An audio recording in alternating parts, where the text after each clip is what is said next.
ಭೀತಿ ತೊರೆಯುವ ನಾವು ಪರೀಕ್ಷೆ ಬರೆಯುವ ಪರೀಕ್ಷಾವಾಣಿಯ ನಾವು ನೋಡಿ ಕಲಿಯುವ.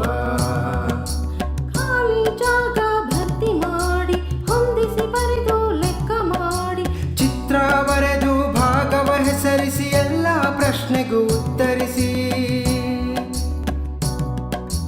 ಪಾಸು ಫೇಲು ಗೆಲುವು ಸೋಲು ಜೀವನ ಎಲ್ಲಕ್ಕಿಂತ ಮಿಗಿಲು. ಅಂಕಗಳೆಂದರೆ ಮೇಲಿನ ತೊಗಟೆ ವಿದ್ಯೆ ಅದರ ಒಳಗಿನ ತಿರುಳು. ಭೀತಿ ತೊರೆಯುವ ನಾವು ಪರೀಕ್ಷೆ ಬರೆಯುವ ಪರೀಕ್ಷಾವಾಣಿಯ ನಾವು ನೋಡಿ ಕಲಿಯುವ. ಪರೀಕ್ಷಾವಾಣಿಯ ನಾವು ನೋಡಿ ಕಲಿಯುವ. ಪರೀಕ್ಷಾವಾಣಿಯ ನಾವು ನೋಡಿ ಕಲಿಯುವ.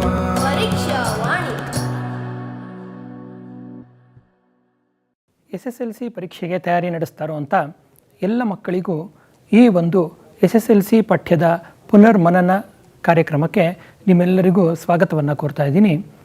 ನಾನು ಪ್ರವೀಣ್ ಎಸ್, 16 ವರ್ಷಗಳಿಂದ ಗಣಿತ ಸಹಶಿಕ್ಷಕನಾಗಿ ಕೆಲಸ ಮಾಡ್ತಾ ಇದ್ದು, ಈಗ ಸದ್ಯಕ್ಕೆ ಕೋಲಾರದ BRC ಕೇಂದ್ರದಲ್ಲಿ BRP ಆಗಿ ಕೆಲಸ ಮಾಡ್ತಾ ಇದ್ದೀನಿ. ಈಗ ನಾನು ನಿಮ್ಮನ್ನು ಈ ಗಣಿತ ವಿಷಯದ 15ನೇ ಅಧ್ಯಾಯ ಮತ್ತು ಕೊನೆಯ ಅಧ್ಯಾಯವಾಗಿರುವಂಥ ಮೇಲ್ಮೈ ವಿಸ್ತೀರ್ಣಗಳು ಮತ್ತು ಘನಫಲಗಳು ಈ ಪಾಠದಲ್ಲಿ ಪುನರ್ಮನನಕ್ಕೆ ನಿಮ್ಮನ್ನು ಕರ್ಕೊಂಡು ಹೋಗ್ತಾ ಇದ್ದೀನಿ. ಬರ್ತೀರಲ್ವಾ? ಬನ್ನಿ ಮಕ್ಕಳೇ, ಈ ಒಂದು 15ನೇ ಅಧ್ಯಾಯವನ್ನು ನಾವು ಇನ್ನೊಂದಷ್ಟು ಹೊಸ ವಿಚಾರಗಳು ಏನಿದೆ ಅದರಲ್ಲಿ ಅನ್ನೋದನ್ನು ತಿಳ್ಕೊಳ್ತಾ ಹೋಗೋಣ. ಅದಕ್ಕೂ ಮುಂಚೆ ನಿಮ್ಮ ಹತ್ರ ಪೆನ್ನು ಮತ್ತು ಪುಸ್ತಕ ರೆಡಿಯಾಗಿಟ್ಕೊಳ್ಳಿ. ಲೆಕ್ಕಗಳನ್ನ ಮಾಡೋಣ, ಸೂತ್ರಗಳನ್ನ ಮನನ ಮಾಡೋಣ. ಮೊದಲನೇದಾಗಿ ನಾವು ಯಾವುದೇ ಒಂದು ಪಾಠವನ್ನು ಓದಬೇಕಾದ್ರೆ 2 ದೃಷ್ಟಿಕೋನದಿಂದ ಓದ್ತೀವಿ. ಒಂದು ಸಾಮಾನ್ಯ ಜ್ಞಾನವನ್ನು ಹೆಚ್ಚಿಸ್ಕೊಳ್ಳೋದಕ್ಕೆ, ಮತ್ತು ಎರಡನೇದು ಸಾಮಾನ್ಯ ಪರೀಕ್ಷೆಯಲ್ಲಿ ಅಂಕಗಳನ್ನು ಹೆಚ್ಚಿಸ್ಕೊಳ್ಳೋದಕ್ಕೆ. ಹಾಗಾಗಿ ಮಕ್ಕಳೇ, ಈ ಒಂದು ಪಾಠದಲ್ಲಿ ಅತ್ಯಂತ ವಿಶೇಷವಾಗಿ ಗಮನಿಸಬೇಕಾಗಿರೋದು ಏನು ಅಂದರೆ, ಇದರ ಜೊತೆಗೆ ವೃತ್ತಗಳ ಮೇಲಿನ ವಿಸ್ತೀರ್ಣಗಳು ಪಾಠ, ಈ ಎರಡೂ ಪಾಠಗಳಿಂದ ಒಟ್ಟು 10 ಅಂಕಗಳ ಪ್ರಶ್ನೆ ನಿಮ್ಮ ಪ್ರಶ್ನೆ ಪತ್ರಿಕೆಯಲ್ಲಿ ಇರುತ್ತೆ. ನೀವೀಗ ಗಮನಿಸ್ತಾ ಇದ್ದೀರಾ, ಈ 10 ಅಂಕಗಳಲ್ಲಿ ಮೇಲ್ಮೈ ವಿಸ್ತೀರ್ಣ ಮತ್ತು ಘನಫಲಕ್ಕೆ 6 ಅಥವಾ 7 ಅಂಕ ಬರಬಹುದು. ಅದಕ್ಕೆ ಸಂವಾದಿಯಾಗಿ ವೃತ್ತಗಳ ಮೇಲಿನ ವಿಸ್ತೀರ್ಣಗಳು ಪಾಠದಲ್ಲಿ 4 ಅಥವಾ 3 ಅಂಕಗಳು ಬರಬಹುದು. ಅದರಲ್ಲೂ ವಿಶೇಷವಾಗಿ 5 ಅಂಕದ ಪ್ರಶ್ನೆಯಂತೂ ಸಾಧಾರಣವಾಗಿ ಮೇಲ್ಮೈ ವಿಸ್ತೀರ್ಣ ಮತ್ತು ಘನಫಲ ಈ ಪಾಠದಲ್ಲಿ ಬರುವಂಥ ಸಂಭವನೀಯತೆ ತುಂಬ ಜಾಸ್ತಿ ಇದೆ. ಹಾಗಾಗಿ 5 ಮಾರ್ಕ್ಸಿನ ಪ್ರಶ್ನೆಗೆ ನಾವು ಈ ಪಾಠದಲ್ಲಿ ಅತ್ಯಂತ ಹೆಚ್ಚಿನ ಮತ್ತು ಜಾಗರೂಕ ತಯಾರಿಕೆಯನ್ನು ಮಾಡ್ಕೊಳ್ಳೋಣ. ಈ ಪಾಠದಲ್ಲಿ ನಾವು ಏನೇನು ಓದಿದ್ದೀವಿ, ಇಲ್ಲಿ ಬರುವಂಥ ಘನಗಳು ಯಾವ್ಯಾವುದು, 9ನೇ ತರಗತಿಯಲ್ಲೂ ಸಹ ನೀವು ಈ ಘನಗಳ ಬಗ್ಗೆ ಚರ್ಚೆ ಮಾಡಿದ್ದೀರಿ. ಈಗ ನಾವು ಗಮನಿಸಬೇಕಾಗಿರುವಂಥದ್ದು ಒಂದು ಸ್ತಂಭಾಕೃತಿ ಅಥವಾ ಸಿಲಿಂಡರ್, ಶಂಕು ಅಥವಾ ಕೋನ್, ಗೋಳ ಮತ್ತು ಅರ್ಧಗೋಳ, ಮತ್ತು ಕಡೆಯದು ಯಾವುದು, ಒಂದು ಶಂಕುವಿನ ಒಂದು ಭಿನ್ನಕ. ಈ 5 ಆಕೃತಿಗಳ ಬಗ್ಗೆ ನಾವು 10ನೇ ತರಗತಿಯಲ್ಲಿ ಅನೇಕ ಲೆಕ್ಕಗಳನ್ನು ಮಾಡಿರ್ತೀವಿ. ಈಗಾಗಲೇ ನೀವು 9ನೇ ತರಗತಿಯಲ್ಲೂ ಸಹ ಸ್ತಂಭಾಕೃತಿ, ಗೋಳ, ಅರ್ಧಗೋಳ ಮತ್ತು ಶಂಕುವಿನ ಬಗ್ಗೆ, ಅದರ ಸೂತ್ರಗಳ ಬಗ್ಗೆ ಸಾಕಷ್ಟು ವಿವರಗಳನ್ನ ತಿಳ್ಕೊಂಡಿದ್ರಿ. ಅದನ್ನು 10ನೇ ತರಗತಿಯಲ್ಲಿ ಅನೇಕ ಸಮಸ್ಯೆಗಳಲ್ಲಿ ಅನ್ವಯ ಮಾಡಿಕೊಂಡ್ರಿ. ಈಗ 1 ನಿಮಿಷ 9ನೇ ತರಗತಿಯಲ್ಲಿ ಏನೇನು ಸೂತ್ರಗಳಿತ್ತು, 10ನೇ ತರಗತಿಯಲ್ಲಿ ಹೇಗೆ ಅದನ್ನೆಲ್ಲ ನೀವು ಬಳಸ್ಕೊಂಡ್ರಿ ಅನ್ನೋದನ್ನು ಗಮನಿಸೋಣ. ಇಲ್ಲಿ ಮೊದಲನೇ ಆಕೃತಿ ಸ್ತಂಭಾಕೃತಿ. ಸ್ತಂಭಾಕೃತಿ ಅಂದರೆ ಈ ರೀತಿಯ ಆಕೃತಿಯನ್ನು ನೀವು ನೆನಪಿಸ್ಕೋಬೇಕು. ಈ ಸ್ತಂಭಾಕೃತಿ ನೇರ ಸ್ತಂಭಾಕೃತಿಯಾಗಿರುತ್ತೆ. ಪಾದದ ತ್ರಿಜ್ಯ R ಮತ್ತು ಎತ್ತರ H. ನೀವಿಲ್ಲಿ ಗಮನಿಸೋ ಹಾಗೆ ಇದು ನೇರ ಸ್ತಂಭಾಕೃತಿ. ಇಷ್ಟು ಗೊತ್ತಿದ್ದರೆ ನಾವು ನಮ್ಮ ದೈನಂದಿನ ಜೀವನದಲ್ಲಿ ಇಂಥ ಆಕೃತಿಗಳು ಎಲ್ಲೆಲ್ಲಿ ಕಂಡುಬರುತ್ತೆ ಅಂತ ಗಮನಿಸಬಹುದು. ಸ್ವಲ್ಪ ಜ್ಞಾಪಿಸ್ಕೊಳ್ಳಿ ಮಕ್ಕಳೇ, ಇಂಥ ಆಕೃತಿಗಳು ನೀವು ಎಲ್ಲೆಲ್ಲಿ ನೋಡಿದ್ದೀರಾ? ಪಾತ್ರೆಗಳು ಈ ಆಕಾರದಲ್ಲಿರಬಹುದು, ಡ್ರಮ್ ಈ ಆಕಾರದಲ್ಲಂತೂ ಇದ್ದೇ ಇದೆ, ರೋಡ್ ರೋಲರ್ನ ಚಕ್ರ, ಟಾರ್ ರೋಡ್ ಹಾಕುವಾಗ ಈ ರೋಡ್ ರೋಲರ್ನ ಚಕ್ರ ನಮ್ಮ ಗಮನಕ್ಕೆ ಬಂದಿರುತ್ತೆ, ಮತ್ತು ಮರದ ದಿಮ್ಮಿ, ಲಾಗ್ ಅಂತ ಇಂಗ್ಲೀಷಲ್ಲಿ ಏನು ಕರೀತಾರೆ, ಇವೆಲ್ಲವೂ ಈ ಸ್ತಂಭಾಕೃತಿ ಅಥವಾ ಸಿಲಿಂಡರ್ನ ಹೋಲುವಂಥದ್ದು. ಯಾಕೆ ಈ ಎಲ್ಲ ಉದಾಹರಣೆಗಳು ನಮಗೆ ಈ ಒಂದು ಸಮಯದಲ್ಲಿ ಮುಖ್ಯ ಆಗತ್ತೆ ಅಂದರೆ, ಸಾಮಾನ್ಯವಾಗಿ ಪ್ರಶ್ನೆಯನ್ನು ಸಿಲಿಂಡರ್ ಆಕೃತಿಯ ಪಾತ್ರೆ ಅಥವಾ ರೋಡ್ ರೋಲರ್ನ ಚಕ್ರ ಈ ಆಕಾರದಲ್ಲಿದ್ದು ಅಂತ ಪ್ರಶ್ನೆ ನೇರವಾಗಾದರೂ ಕೇಳಬಹುದು, ಅಥವಾ ಒಂದು ಡ್ರಮ್ ನಲ್ಲಿ ಶೇಖರಿಸಬಹುದಾದ ನೀರಿನ ಪ್ರಮಾಣ ಎಷ್ಟು ಅಂತ ಹೇಳಿ ಒಂದೆರಡು ವಿವರಗಳನ್ನು ಕೊಟ್ಟಿರಬಹುದು. ಹಾಗಾಗಿ ಸಿಲಿಂಡರ್ ಅಥವಾ ಸ್ತಂಭಾಕೃತಿ ಅಂತ ನೇರವಾಗಿ ಪ್ರಶ್ನೆ ಕೊಟ್ಟರೂ ಉತ್ತರ ಬರೀಬೇಕು ಮತ್ತು ಪಾತ್ರೆ, ಡ್ರಮ್ ಅಥವಾ ಇನ್ಯಾವುದೇ ಸಿಲಿಂಡರ್ನ ಹೋಲುವಂಥ ಆಕೃತಿ ಇದ್ದರೂ ಅಂಥ ಪ್ರಶ್ನೆಗೆ ಉತ್ತರ ಬರೆಯೋದಕ್ಕೆ ಈ ಉದಾಹರಣೆಗಳನ್ನು ನೀವು ನಿಜವಾಗ್ಲೂ ಗಮನಿಸಬೇಕು. ನೋಟ್ ಮಾಡಿಕೊಂಡ್ರಾ? ಹಾಗಾದರೆ ಈ ಒಂದು ಘನಕ್ಕೆ ಸಂಬಂಧಪಟ್ಟ ಹಾಗೆ ಸೂತ್ರಗಳು ಯಾವ್ಯಾವುದಿದೆ? ಇಲ್ಲಿ ಈಗಾಗಲೇ ಹೇಳ್ದಂಗೆ ನಾವು ಈ ಒಂದು ಸ್ತಂಭಾಕೃತಿಯನ್ನು ನೇರ ಸ್ತಂಭಾಕೃತಿ ಅಂತ ಕರಿತೀವಿ. ಅದು ಟೊಳ್ಳಾಗಿರಬಹುದು ಅಥವಾ ತುಂಬಿರೋದು ಆಗಿರಬಹುದು. ಟೊಳ್ಳಾಗಿದ್ದರೆ ಒಂದು ಸೂತ್ರ ಬರೀಬೇಕು, ತುಂಬಿರುವಂಥದ್ದು ಅಥವಾ ಸಾಲಿಡ್ ಘನ ಸ್ತಂಭಾಕೃತಿ ಅಂತ ಕರಿತೀವಿ, ಅದಕ್ಕೆ ಬೇರೆ ಸೂತ್ರವನ್ನು ಬರೀಬೇಕು. ಈಗ ಇಲ್ಲಿ ಈ ಒಂದು ಸೂತ್ರವನ್ನು ನೀವು ಬಿಡಿಸೋದಕ್ಕೆ ನಿಮಗೆ ಅನುಕೂಲವಾಗಿರುವಂಥ ಒಂದು ಚಿತ್ರ ಕಾಣಿಸ್ತಾ ಇದೆ. ನೀವು ಸಿಲಿಂಡರ್ನ ಆ ಭಾಗವನ್ನು ಪೂರ್ತಿ ಹರಿದು ಮುರಿದಿದ್ದಾದರೆ ನಿಮಗೆ ಈ ರೀತಿಯ ಚಿತ್ರ ಕಾಣಿಸುತ್ತೆ. ಹಾಗಾಗಿ ನಾವು ನೇರವಾಗಿ ಒಂದು ಸಿಲಿಂಡರಿನ ಪಾರ್ಶ್ವ ಮೇಲ್ಮೈ ವಿಸ್ತೀರ್ಣದ ಸೂತ್ರವನ್ನು ಇಲ್ಲಿರೋ ಸೂತ್ರದ ಮೂಲಕ, ಇಲ್ಲಿರೋ ಚಿತ್ರದ ಮೂಲಕ ನಾವು ಕಂಡುಹಿಡಿಯಬಹುದು. ಹಾಗಾಗಿ ಒಂದು ಸಿಲಿಂಡರ್ನ ಪಾರ್ಶ್ವ ಮೇಲ್ಮೈ ವಿಸ್ತೀರ್ಣ 2πr/h. ಹಾಗೆ ಪೂರ್ಣ ಮೇಲ್ಮೈ ವಿಸ್ತೀರ್ಣ, ಪಾರ್ಶ್ವ ಮೇಲ್ಮೈ ವಿಸ್ತೀರ್ಣಕ್ಕೆ ಮೇಲ್ಗಡೆ ಮತ್ತು ಕೆಳಗಡೆಗೆ ವೃತ್ತಾಕಾರದ ಜೋಡಣೆಯನ್ನು ನೀವು ಸೇರಿಸಿದ್ರೆ ನಮಗೆ ಪೂರ್ಣ ಮೇಲ್ಮೈ ವಿಸ್ತೀರ್ಣ ಸಿಗುತ್ತೆ. ಇದು 2πr × r+h ಆಯಿತು.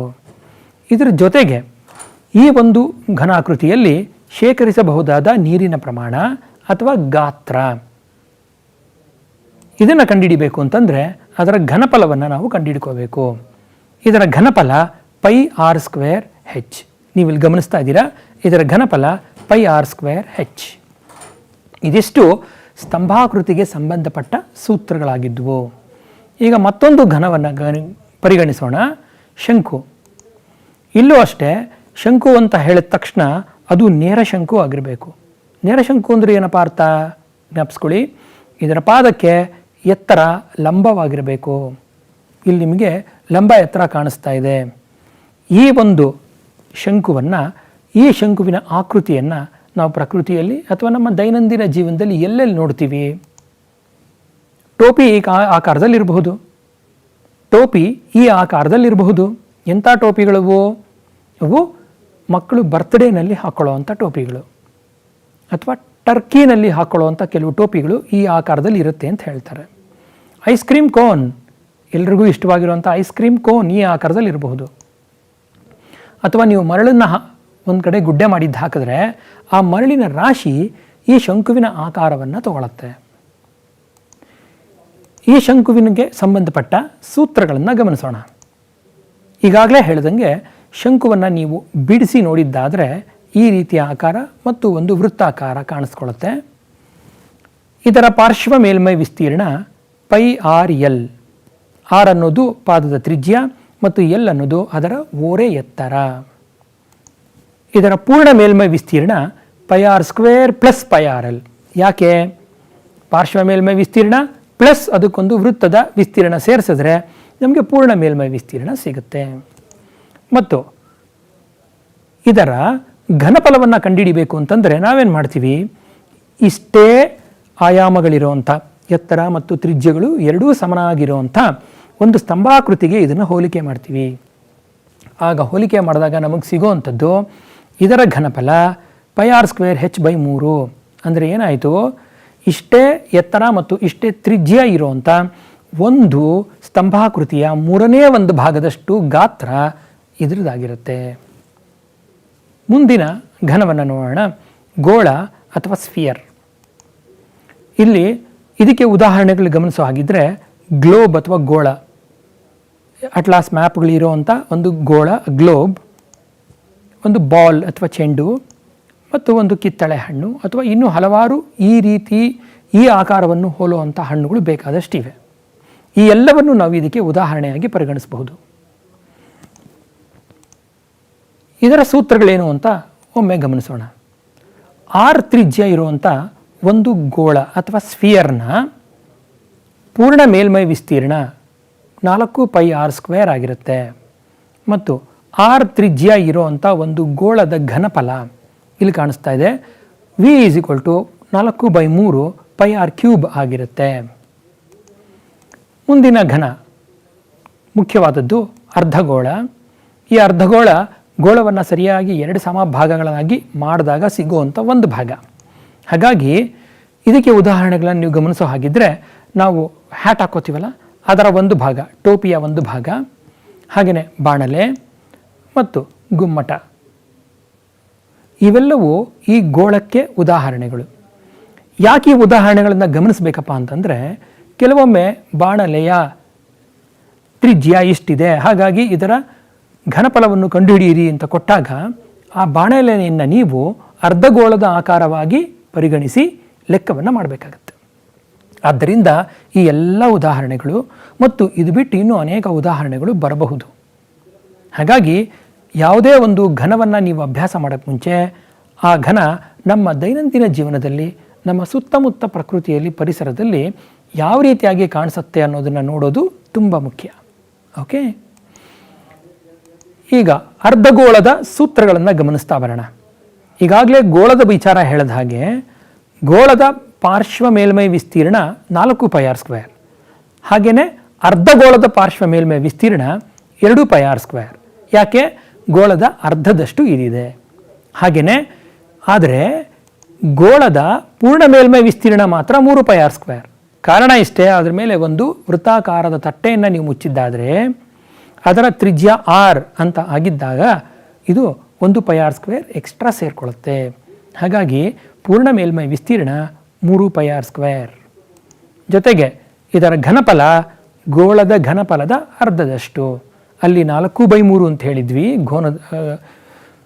ಗೋಳದ ಘನಫಲ 4/3πr³ ಹೇಳಿದ್ವಿ. ಅರ್ಧಗೋಳದ ಘನಫಲ 2/3πr³. ಇವಿಷ್ಟು ಪೀಠಿಕೆಯ ಭಾಗ. 9ನೇ ತರಗತಿಯಲ್ಲೂ ಓದಿದ್ರಿ ಮತ್ತು 10ನೇ ತರಗತಿಯಲ್ಲಿ ಇದರ ಬಗ್ಗೆ ಅಭ್ಯಾಸ ಮಾಡಿದ್ವಿ. 10ನೇ ತರಗತಿಯಲ್ಲಿ ಪ್ರತ್ಯೇಕವಾಗಿ ನೀವು ಅಭ್ಯಾಸ ಮಾಡಿದ್ದು ಶಂಕುವಿನ ಭಿನ್ನಕವನ್ನು. ಏನಿದು ಶಂಕುವಿನ ಭಿನ್ನಕ? ಶಂಕು ಬಗ್ಗೆ ಈಗಾಗಲೇ ಕಲ್ತಾಯಿತು. ಶಂಕುವಿನ ಭಿನ್ನಕ ಈ ರೀತಿಯ ಆಕಾರದಲ್ಲಿರುತ್ತೆ. ಇದಕ್ಕೆ 2 ತ್ರಿಜ್ಯಗಳು ಕಾಣಿಸ್ತಾ ಇವೆ. ಒಂದು ಎತ್ತರ ಇದೆ, ಒಂದು ಓರೆ ಎತ್ತರನೂ ಇದೆ. ಹಾಗಾದರೆ ಈ ಆಕೃತಿಯನ್ನು ಪಡೆಯೋದು ಹೇಗೆ?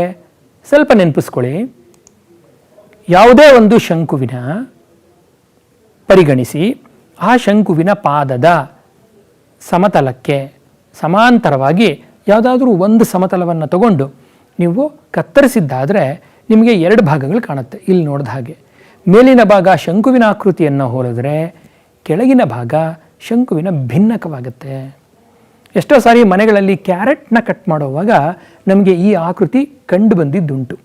ಒಂದು ನಿಮಿಷ ಜ್ಞಾಪಿಸ್ಕೊಳ್ಳಿ.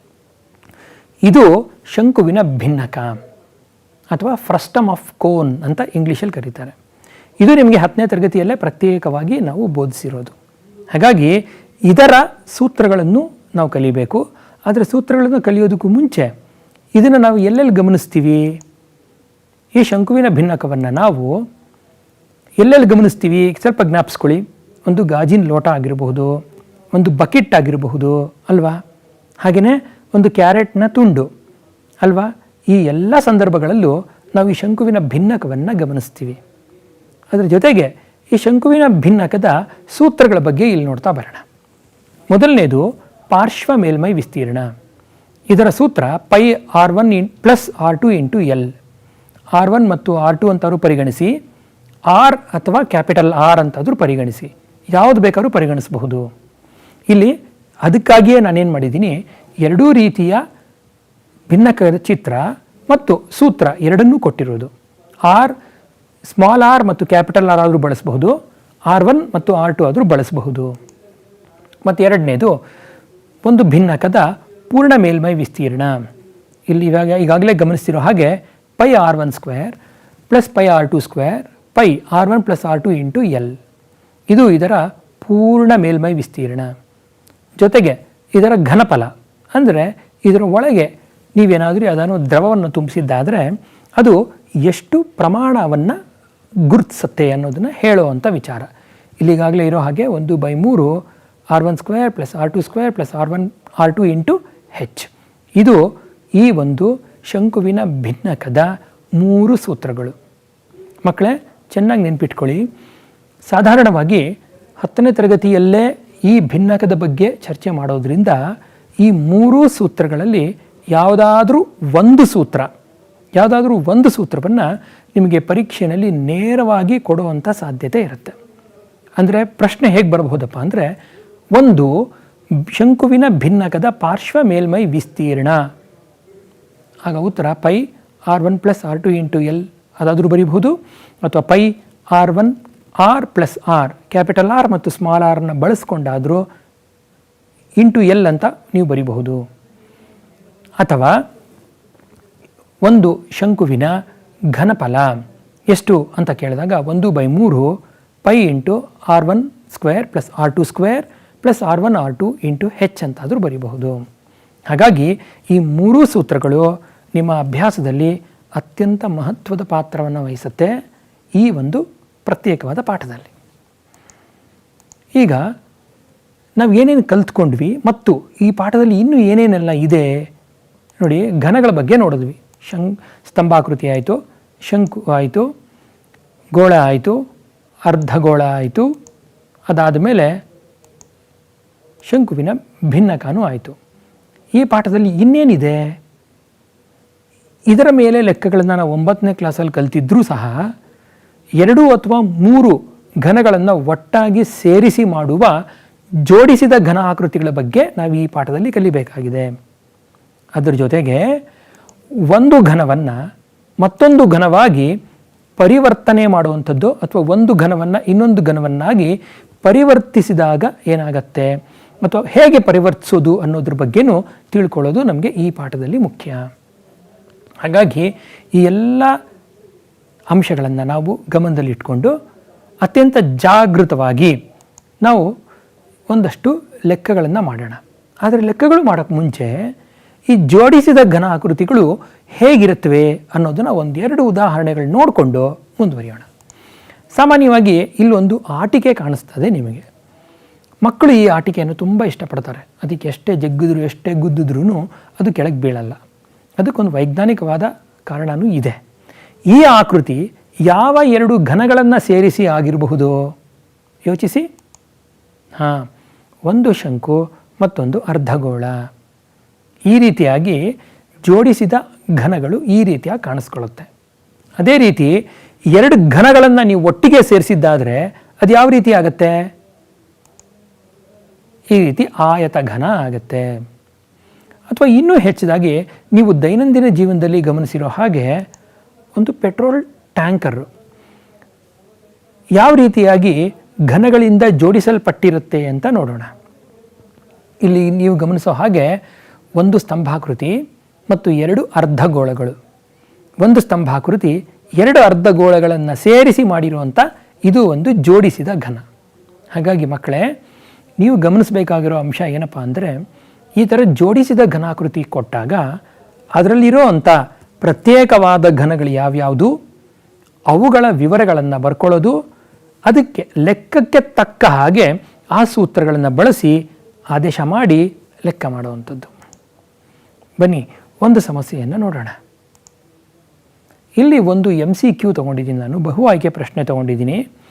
2 ಗೋಳಗಳ ಘನಫಲಗಳ ನಡುವಿನ ಅನುಪಾತ 64:27 ಆದರೆ ಅವುಗಳ ವಿಸ್ತೀರ್ಣಗಳ ನಡುವಿನ ಅನುಪಾತವು ಅಂತ ಕೇಳಿದ್ದಾರೆ.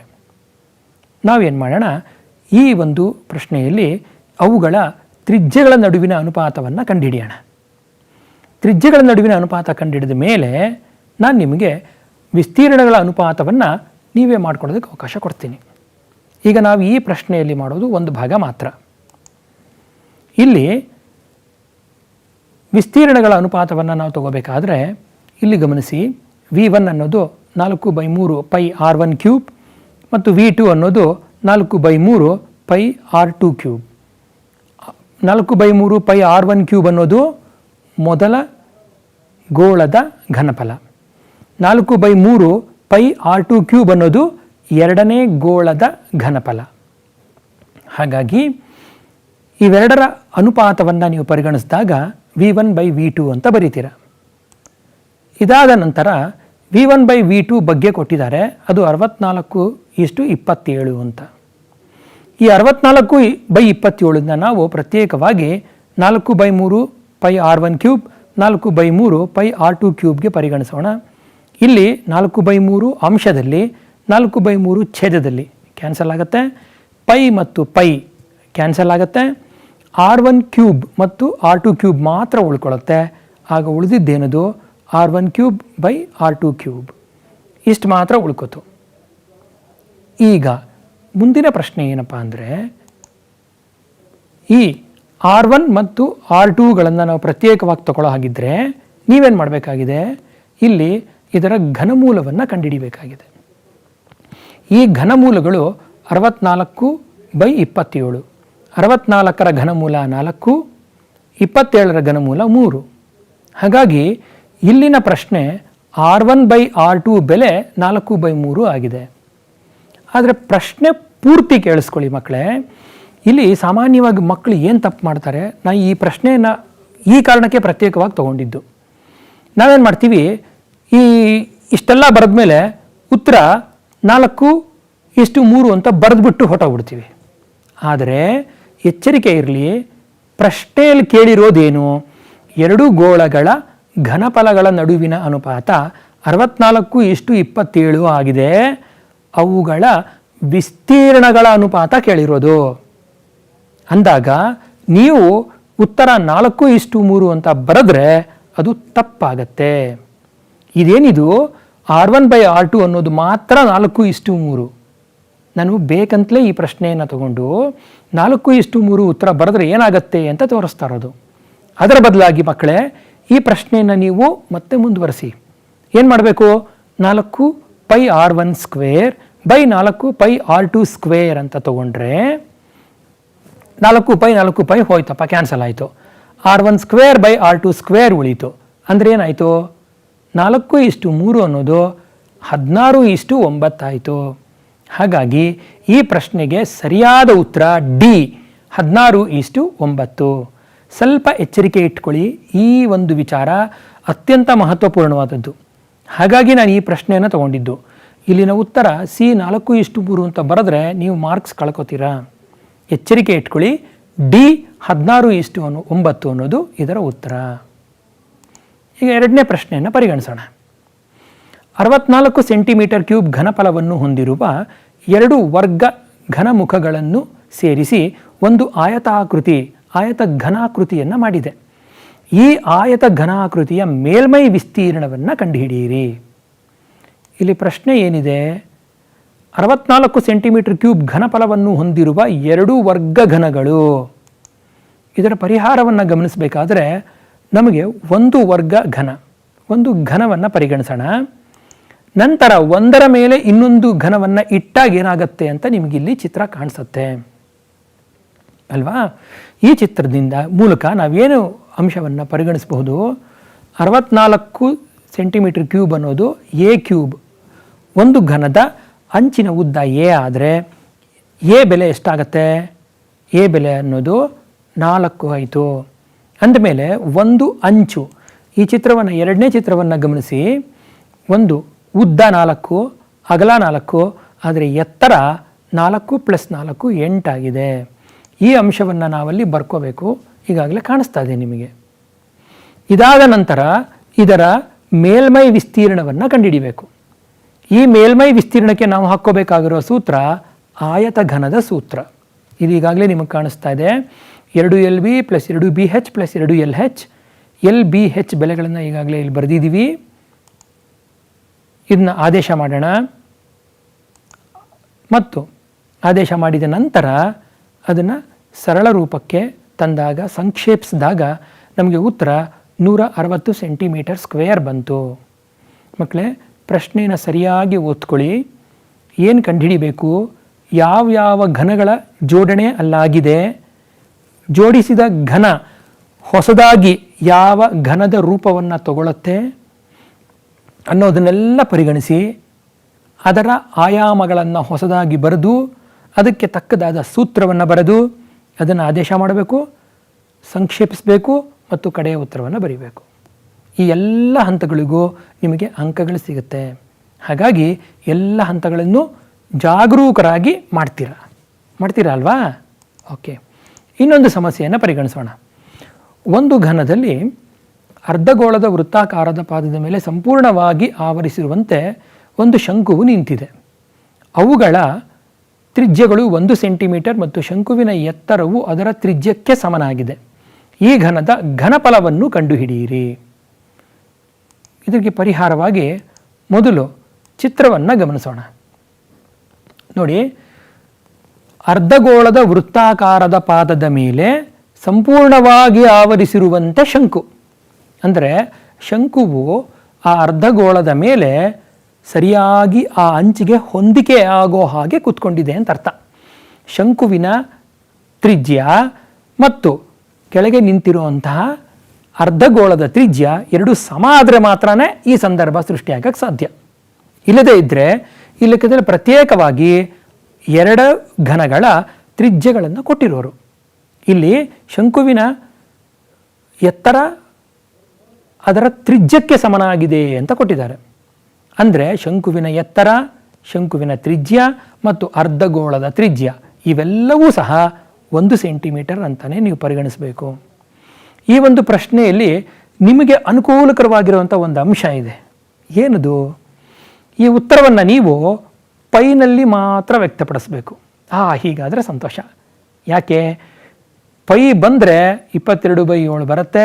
ಅಲ್ಲಿ ಭಾಗಾಕಾರ ಸರಿಯಾಗಲ್ಲ, ದಶಮಾಂಶಗಳು ಬಂದ್ಬಿಡುತ್ತೆ, ಭಾಗಾಕಾರ ಕಷ್ಟ, ಗುಣಾಕಾರ ಕಷ್ಟ. ಆದರೆ ಈ ಲೆಕ್ಕದಲ್ಲಿ ಆ ಕಷ್ಟ ಇಲ್ಲ ನಿಮಗೆ. ನಿಮ್ಮ ಉತ್ತರವನ್ನು ನೀವು ಪೈನಲ್ಲಿ ಮಾತ್ರ ವ್ಯಕ್ತಪಡಿಸಬೇಕು. ನೋಡೋಣ ಉತ್ತರ ಏನಾಗಿದೆ ಅಂತ. ಇಲ್ಲಿ ಇದರ ಘನಫಲ ಯಾವುದು? ಈ ಇಡೀ ಜೋಡಿಸಿದ ಘನದ ಘನಫಲ ಅರ್ಧಗೋಳದ ಘನಫಲ ಮತ್ತು ಶಂಕುವಿನ ಘನಫಲವನ್ನು ಸೇರಿಸಿದಾಗ ಉಂಟಾಗುವಂಥದ್ದು. ಹಾಗಾಗಿ ಅರ್ಧಗೋಳದ ಘನಫಲ 2/3 πr³, ಶಂಕುವಿನ ಘನಫಲ πr² h/3. ಹಾಗಾಗಿ ಇಲ್ಲಿ 2/3 πr³ ಪ್ಲಸ್ 1/3 πr² h ಎರಡನ್ನೂ ಗಮನಿಸಿದಾಗ ನಮಗೆ ಸಿಕ್ಕಿರುವಂಥ ಉತ್ತರ 2/3 π ಪ್ಲಸ್ 1/3 π. ಒಟ್ಟು ಎಷ್ಟಾಯಿತು? 1 π. ಹಾಗಾಗಿ ಮಕ್ಕಳೇ ಪ್ರಶ್ನೆಯನ್ನು ಸರಿಯಾಗಿ ನೋಡ್ಕೊಳ್ಳಿ. ಇನ್ನೊಂದು ಪ್ರಶ್ನೆಯನ್ನು ಗಮನಿಸೋಣ. 4.2 ಸೆಂಟಿಮೀಟರ್ ತ್ರಿಜ್ಯವುಳ್ಳ ಲೋಹದ ಗೋಳವನ್ನು ಕರಗಿಸಿ ಅದನ್ನು 6 ಸೆಂಟಿಮೀಟರ್ ತ್ರಿಜ್ಯವಿರುವ ಸಿಲಿಂಡರಿನ ಆಕಾರದಲ್ಲಿ ಮರುರೂಪ ನೀಡಲಾಗಿದೆ. ಹಾಗಾಗಿ ಸಿಲಿಂಡರಿನ ಒಂದು ಆಯಾಮವನ್ನು ನಾವಿಲ್ಲಿ ಕಂಡುಹಿಡಿಬೇಕು. ಹೇಗೆ ಕಂಡುಹಿಡಿಯೋದು? ಪ್ರಶ್ನೆ ಏನು ಹೇಳುತ್ತೆ? 4.2 ಸೆಂಟಿಮೀಟರ್ ತ್ರಿಜ್ಯವುಳ್ಳ ಲೋಹದ ಗೋಳವನ್ನು ಕರಗಿಸಿ ಅದನ್ನು 6 ಸೆಂಟಿಮೀಟರ್ ತ್ರಿಜ್ಯವಿರುವ ಸಿಲಿಂಡರಿನ ಆಕಾರ.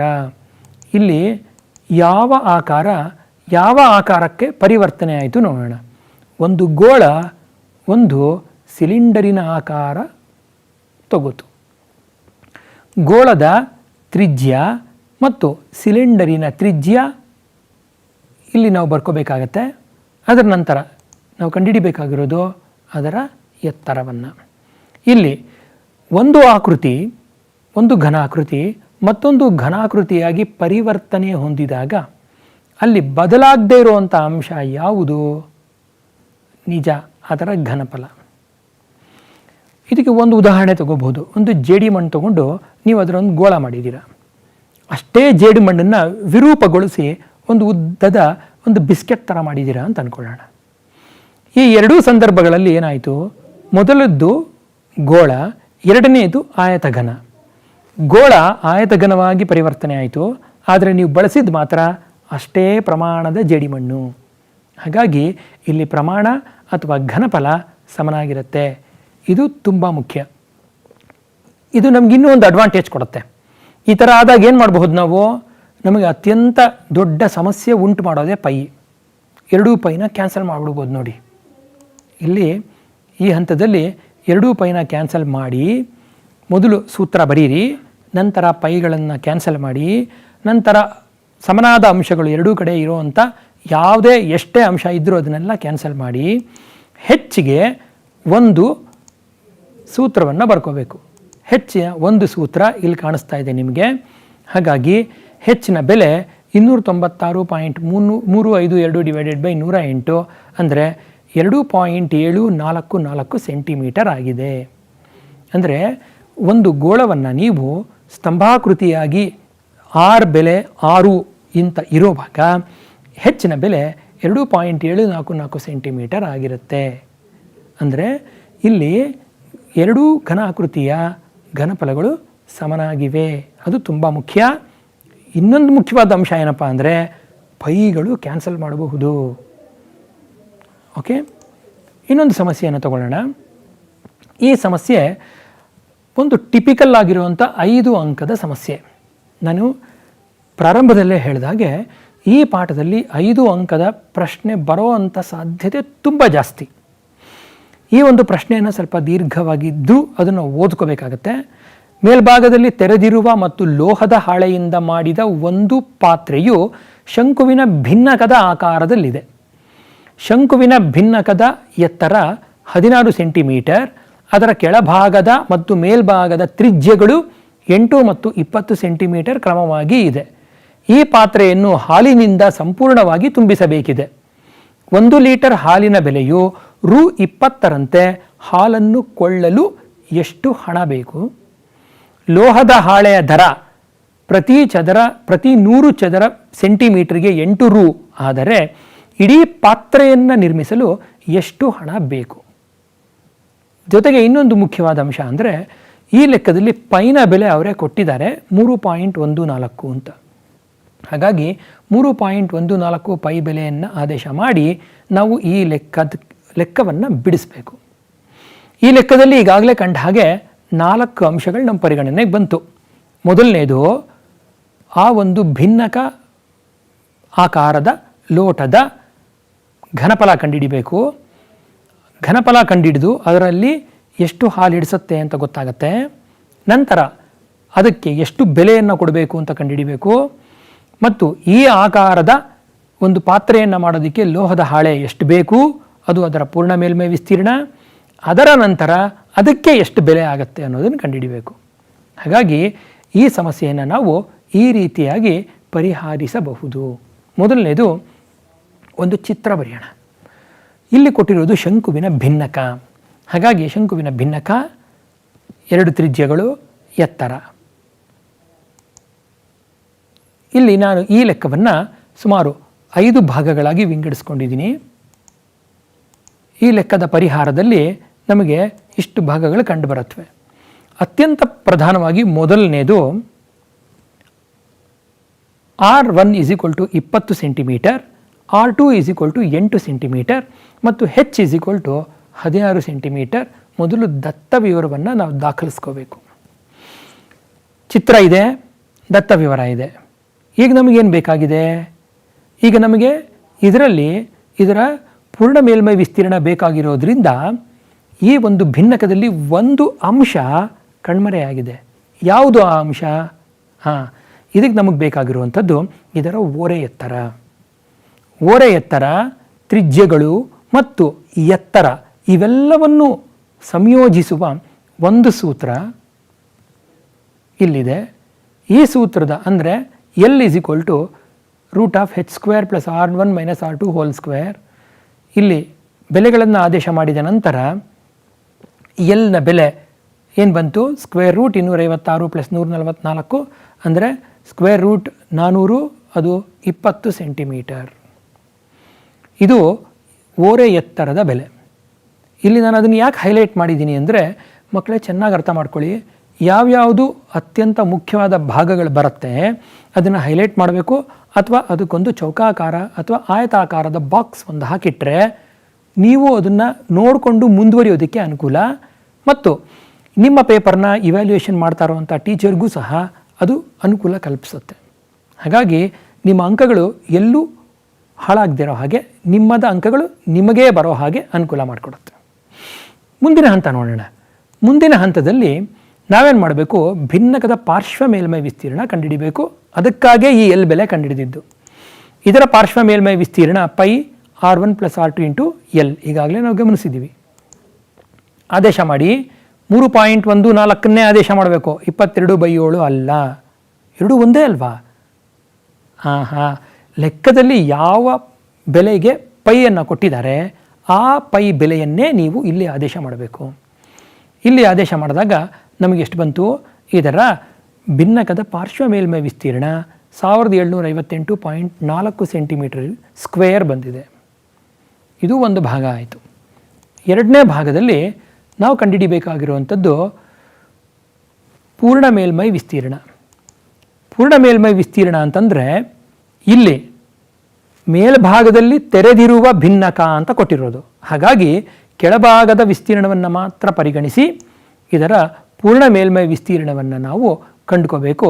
ಈಗ ನಿಮಗೆ ಇಲ್ಲಿ ಪೂರ್ಣ ಮೇಲ್ಮೈ ವಿಸ್ತೀರ್ಣ ಇಲ್ಲಿ ಡಿಸ್ಪ್ಲೇ ಆಗಿದೆ, ಕಾಣಿಸ್ತಾ ಇದೆ. ಇದರ ನಂತರ ನಾವು ಕಂಡುಹಿಡಿಯಬೇಕಾಗಿರೋದೇನು? ಪ್ರತಿ ಚದರ ಅಡಿಗೆ ಪ್ರತಿ 100 ಸೆಂಟಿಮೀಟರ್ ಚದರ ವಿಭಾಗಕ್ಕೆ ಪ್ರತಿ 100 ಸೆಂಟಿಮೀಟರ್ ವಿಸ್ತೀರ್ಣಕ್ಕೆ ಎಷ್ಟು ಬೆಲೆ? ರೂ8. ಆದರೆ ನಮಗೆ ಒಟ್ಟು ಬೆಲೆ ಎಷ್ಟಾಯಿತು? 156.75. ಈ ಒಂದು ಪಾತ್ರೆ ಅಥವಾ ಲೋಟವನ್ನು ನಿರ್ಮಾಣ ಮಾಡೋಕ್ಕೆ ನಮಗೆ 156.75 ರೂಗಳು ಬೇಕಾಗತ್ತೆ. ಇಷ್ಟಕ್ಕೆ ನಿಲ್ಲಿಸಬೇಡಿ ಲೆಕ್ಕನ ಮಕ್ಕಳೇ. ಸಾಧಾರಣವಾಗಿ ಒಂದು 2-3 ಹಂತ ಮಾಡೋ ಅಷ್ಟೊತ್ತಿಗೆ ಕೆಲವರಿಗೆ ಸುಸ್ತಾಗ್ಬಿಡುತ್ತೆ ಮತ್ತು ಕೆಲವರಿಗೆ ಎಕ್ಸಾಸ್ಟ್ ಆಗಿ ಮುಂದೆ ಏನು ಮಾಡಬೇಕು ಅಂತ ಗೊತ್ತಾಗಿರಲ್ಲ. ಹಾಗಾಗಿ 5 ಅಂಕದ ಪ್ರಶ್ನೆ ಮಾಡುವಾಗ ಅತ್ಯಂತ ಎಚ್ಚರಿಕೆ ಇಟ್ಕೊಳ್ಳಿ. ಮುಂದಿನ ಭಾಗ ನಾವು ಮಾಡಬೇಕಾಗಿರುವಂಥದ್ದು ಭಿನ್ನಕದ ಘನಫಲವನ್ನು ಕಂಡುಹಿಡಿಯುವಂಥದ್ದು. ಈ ಭಿನ್ನಕದ ಘನಫಲ 1/3 ಪೈ R1² + R2² + R1R2 ಇದರ ಬೆಲೆಗಳನ್ನು ಆದೇಶ ಮಾಡಿ. ಬೆಲೆಗಳನ್ನು ಆದೇಶ ಮಾಡಿದ ನಂತರ ನಮಗೆ ಸಿಕ್ಕುವಂಥದ್ದು 10,459.43 ಸೆಂಟಿಮೀಟರ್ ಕ್ಯೂಬ್. ಇಲ್ಲಿ ಇನ್ನೊಂದು ಸೂಕ್ಷ್ಮ ಏನಪ್ಪ ಅಂದರೆ ಇದನ್ನು ನಾವು ಲೀಟರ್ಗಳಾಗಿ ಪರಿವರ್ತನೆ ಮಾಡಬೇಕು. ಹಾಗಾಗಿ ಬಂದಿರೋ ಅಂಥ ಘನಫಲವನ್ನು 1000ದಿಂದ ಭಾಗಿಸಬೇಕು. 1000ದಿಂದ ಭಾಗಿಸೋದು ಅಂತಂದರೆ ಪ್ರತಿ 1000 ಸೆಂಟಿಮೀಟರ್ ಕ್ಯೂಬ್ನ ನಾವು ಸ್ಟ್ಯಾಂಡರ್ಡ್ ಅಳತೆಯಾದ 1 ಲೀಟರ್ ಅಂತ ಕರಿತೀವಿ. ಹಾಗಾಗಿ ಅದನ್ನು 1000ದಿಂದ ಭಾಗಿಸಿದ್ರೆ ನಿಮಗೆ ಸಿಕ್ಕಿದ್ದು 10.46 ಲೀಟರುಗಳು. 1 ಲೀಟರ್ನ ಬೆಲೆ 20 ರೂಪಾಯಿ ಹೇಳಿದ್ದಾರೆ. ಹಾಗಾಗಿ ಹಾಲಿನ ದರ 10.46 ಇಂಟು 20 ಎಷ್ಟು ಬಂತು? 209.20. ಹಾಗಾಗಿ ಈ ಇಡೀ ಲೆಕ್ಕ 5 ಮಾರ್ಕ್ಸಿನ ಲೆಕ್ಕ, ಇದರಲ್ಲಿ ಬರುವಂಥ ಸೂಕ್ಷ್ಮಗಳು, ಇದರಲ್ಲಿ ಬರುವಂಥ ವಿಭಾಗಗಳು, ಇದರಲ್ಲಿ ಬರುವಂಥ ಅಲ್ಪ ಪ್ರಮಾಣದ ಫಲಿತಾಂಶಗಳು ಇವೆಲ್ಲವನ್ನು ನೀವು ಪರಿಗಣಿಸಿ ಈ ಒಂದು ಲೆಕ್ಕವನ್ನು ಮಾಡಬೇಕಾಗತ್ತೆ. ಇದು ಅತ್ಯಂತ ಮುಖ್ಯವಾಗಿರುವಂಥ 5 ಅಂಕದ ಲೆಕ್ಕ. ಇಂಥದೇ ಲೆಕ್ಕಗಳು ಬೇಕಾದಷ್ಟು ನಿಮ್ಮ ಪುಸ್ತಕದಲ್ಲಿದೆ, ನೀವು ಅದನ್ನು ಅಭ್ಯಾಸ ಮಾಡಿ. ಇನ್ನೊಮ್ಮೆ ನಾವು ಈ ಒಂದು ಇಡೀ ಪಾಠದ ಸೂತ್ರಗಳನ್ನು ಗಮನಿಸೋಣ. ಮೊದಲನೇದಾಗಿ ಚೌಕ ಘನ ಕಾಣಿಸ್ತಾ ಇದೆ. ಆಯತ ಘನ, ಚೌಕ ಘನದ ಪಾರ್ಶ್ವ ಮೇಲ್ಮೈ ವಿಸ್ತೀರ್ಣ, ಪೂರ್ಣ ಮೇಲ್ಮೈ ವಿಸ್ತೀರ್ಣ, ಪೂರ್ಣ ಮೇಲ್ಮೈ ವಿಸ್ತೀರ್ಣ, ಘನಫಲ. ಆಯತ ಘನದ ಪೂರ್ಣ ಮೇಲ್ಮೈ ವಿಸ್ತೀರ್ಣ, ಪಾರ್ಶ್ವ ಮೇಲ್ಮೈ ವಿಸ್ತೀರ್ಣ, ಪೂರ್ಣ ಮೇಲ್ಮೈ ವಿಸ್ತೀರ್ಣ ಮತ್ತು ಘನಫಲ. ಸಿಲಿಂಡರ್, ಶಂಕು, ಶಂಕುವಿನ ಭಿನ್ನಕ, ಗೋಳ ಮತ್ತು ಅರ್ಧಗೋಳ, ಈ ಎಲ್ಲದರ ಸೂತ್ರಗಳನ್ನು ನಿಮಗೆ ಮತ್ತೊಮ್ಮೆ ಮನನ ಮಾಡೋದಕ್ಕೆ ಅಂತಲೇ ಈ ಒಂದು ಸೂತ್ರದ ಒಂದು ಕೋಷ್ಟಕವನ್ನು ನಿಮಗೆ ಕೊಟ್ಟಿದ್ದೀವಿ. ಇವೆಲ್ಲವನ್ನು ಅಭ್ಯಾಸ ಮಾಡಿ ಗಣಿತದಲ್ಲಿ ಅತ್ಯಂತ ಗರಿಷ್ಠ ಅಂಕವನ್ನು ಗಳಿಸಿ ವಿಜಯಶಾಲಿಯಾಗಿ ಎಲ್ಲರೂ ಮುಂದೆ ಬರಲಿ ಅನ್ನೋದೇ ನಮ್ಮೆಲ್ಲರ ಆಶಯ. ಎಲ್ರಿಗೂ ನಮಸ್ಕಾರ, ಧನ್ಯವಾದಗಳು.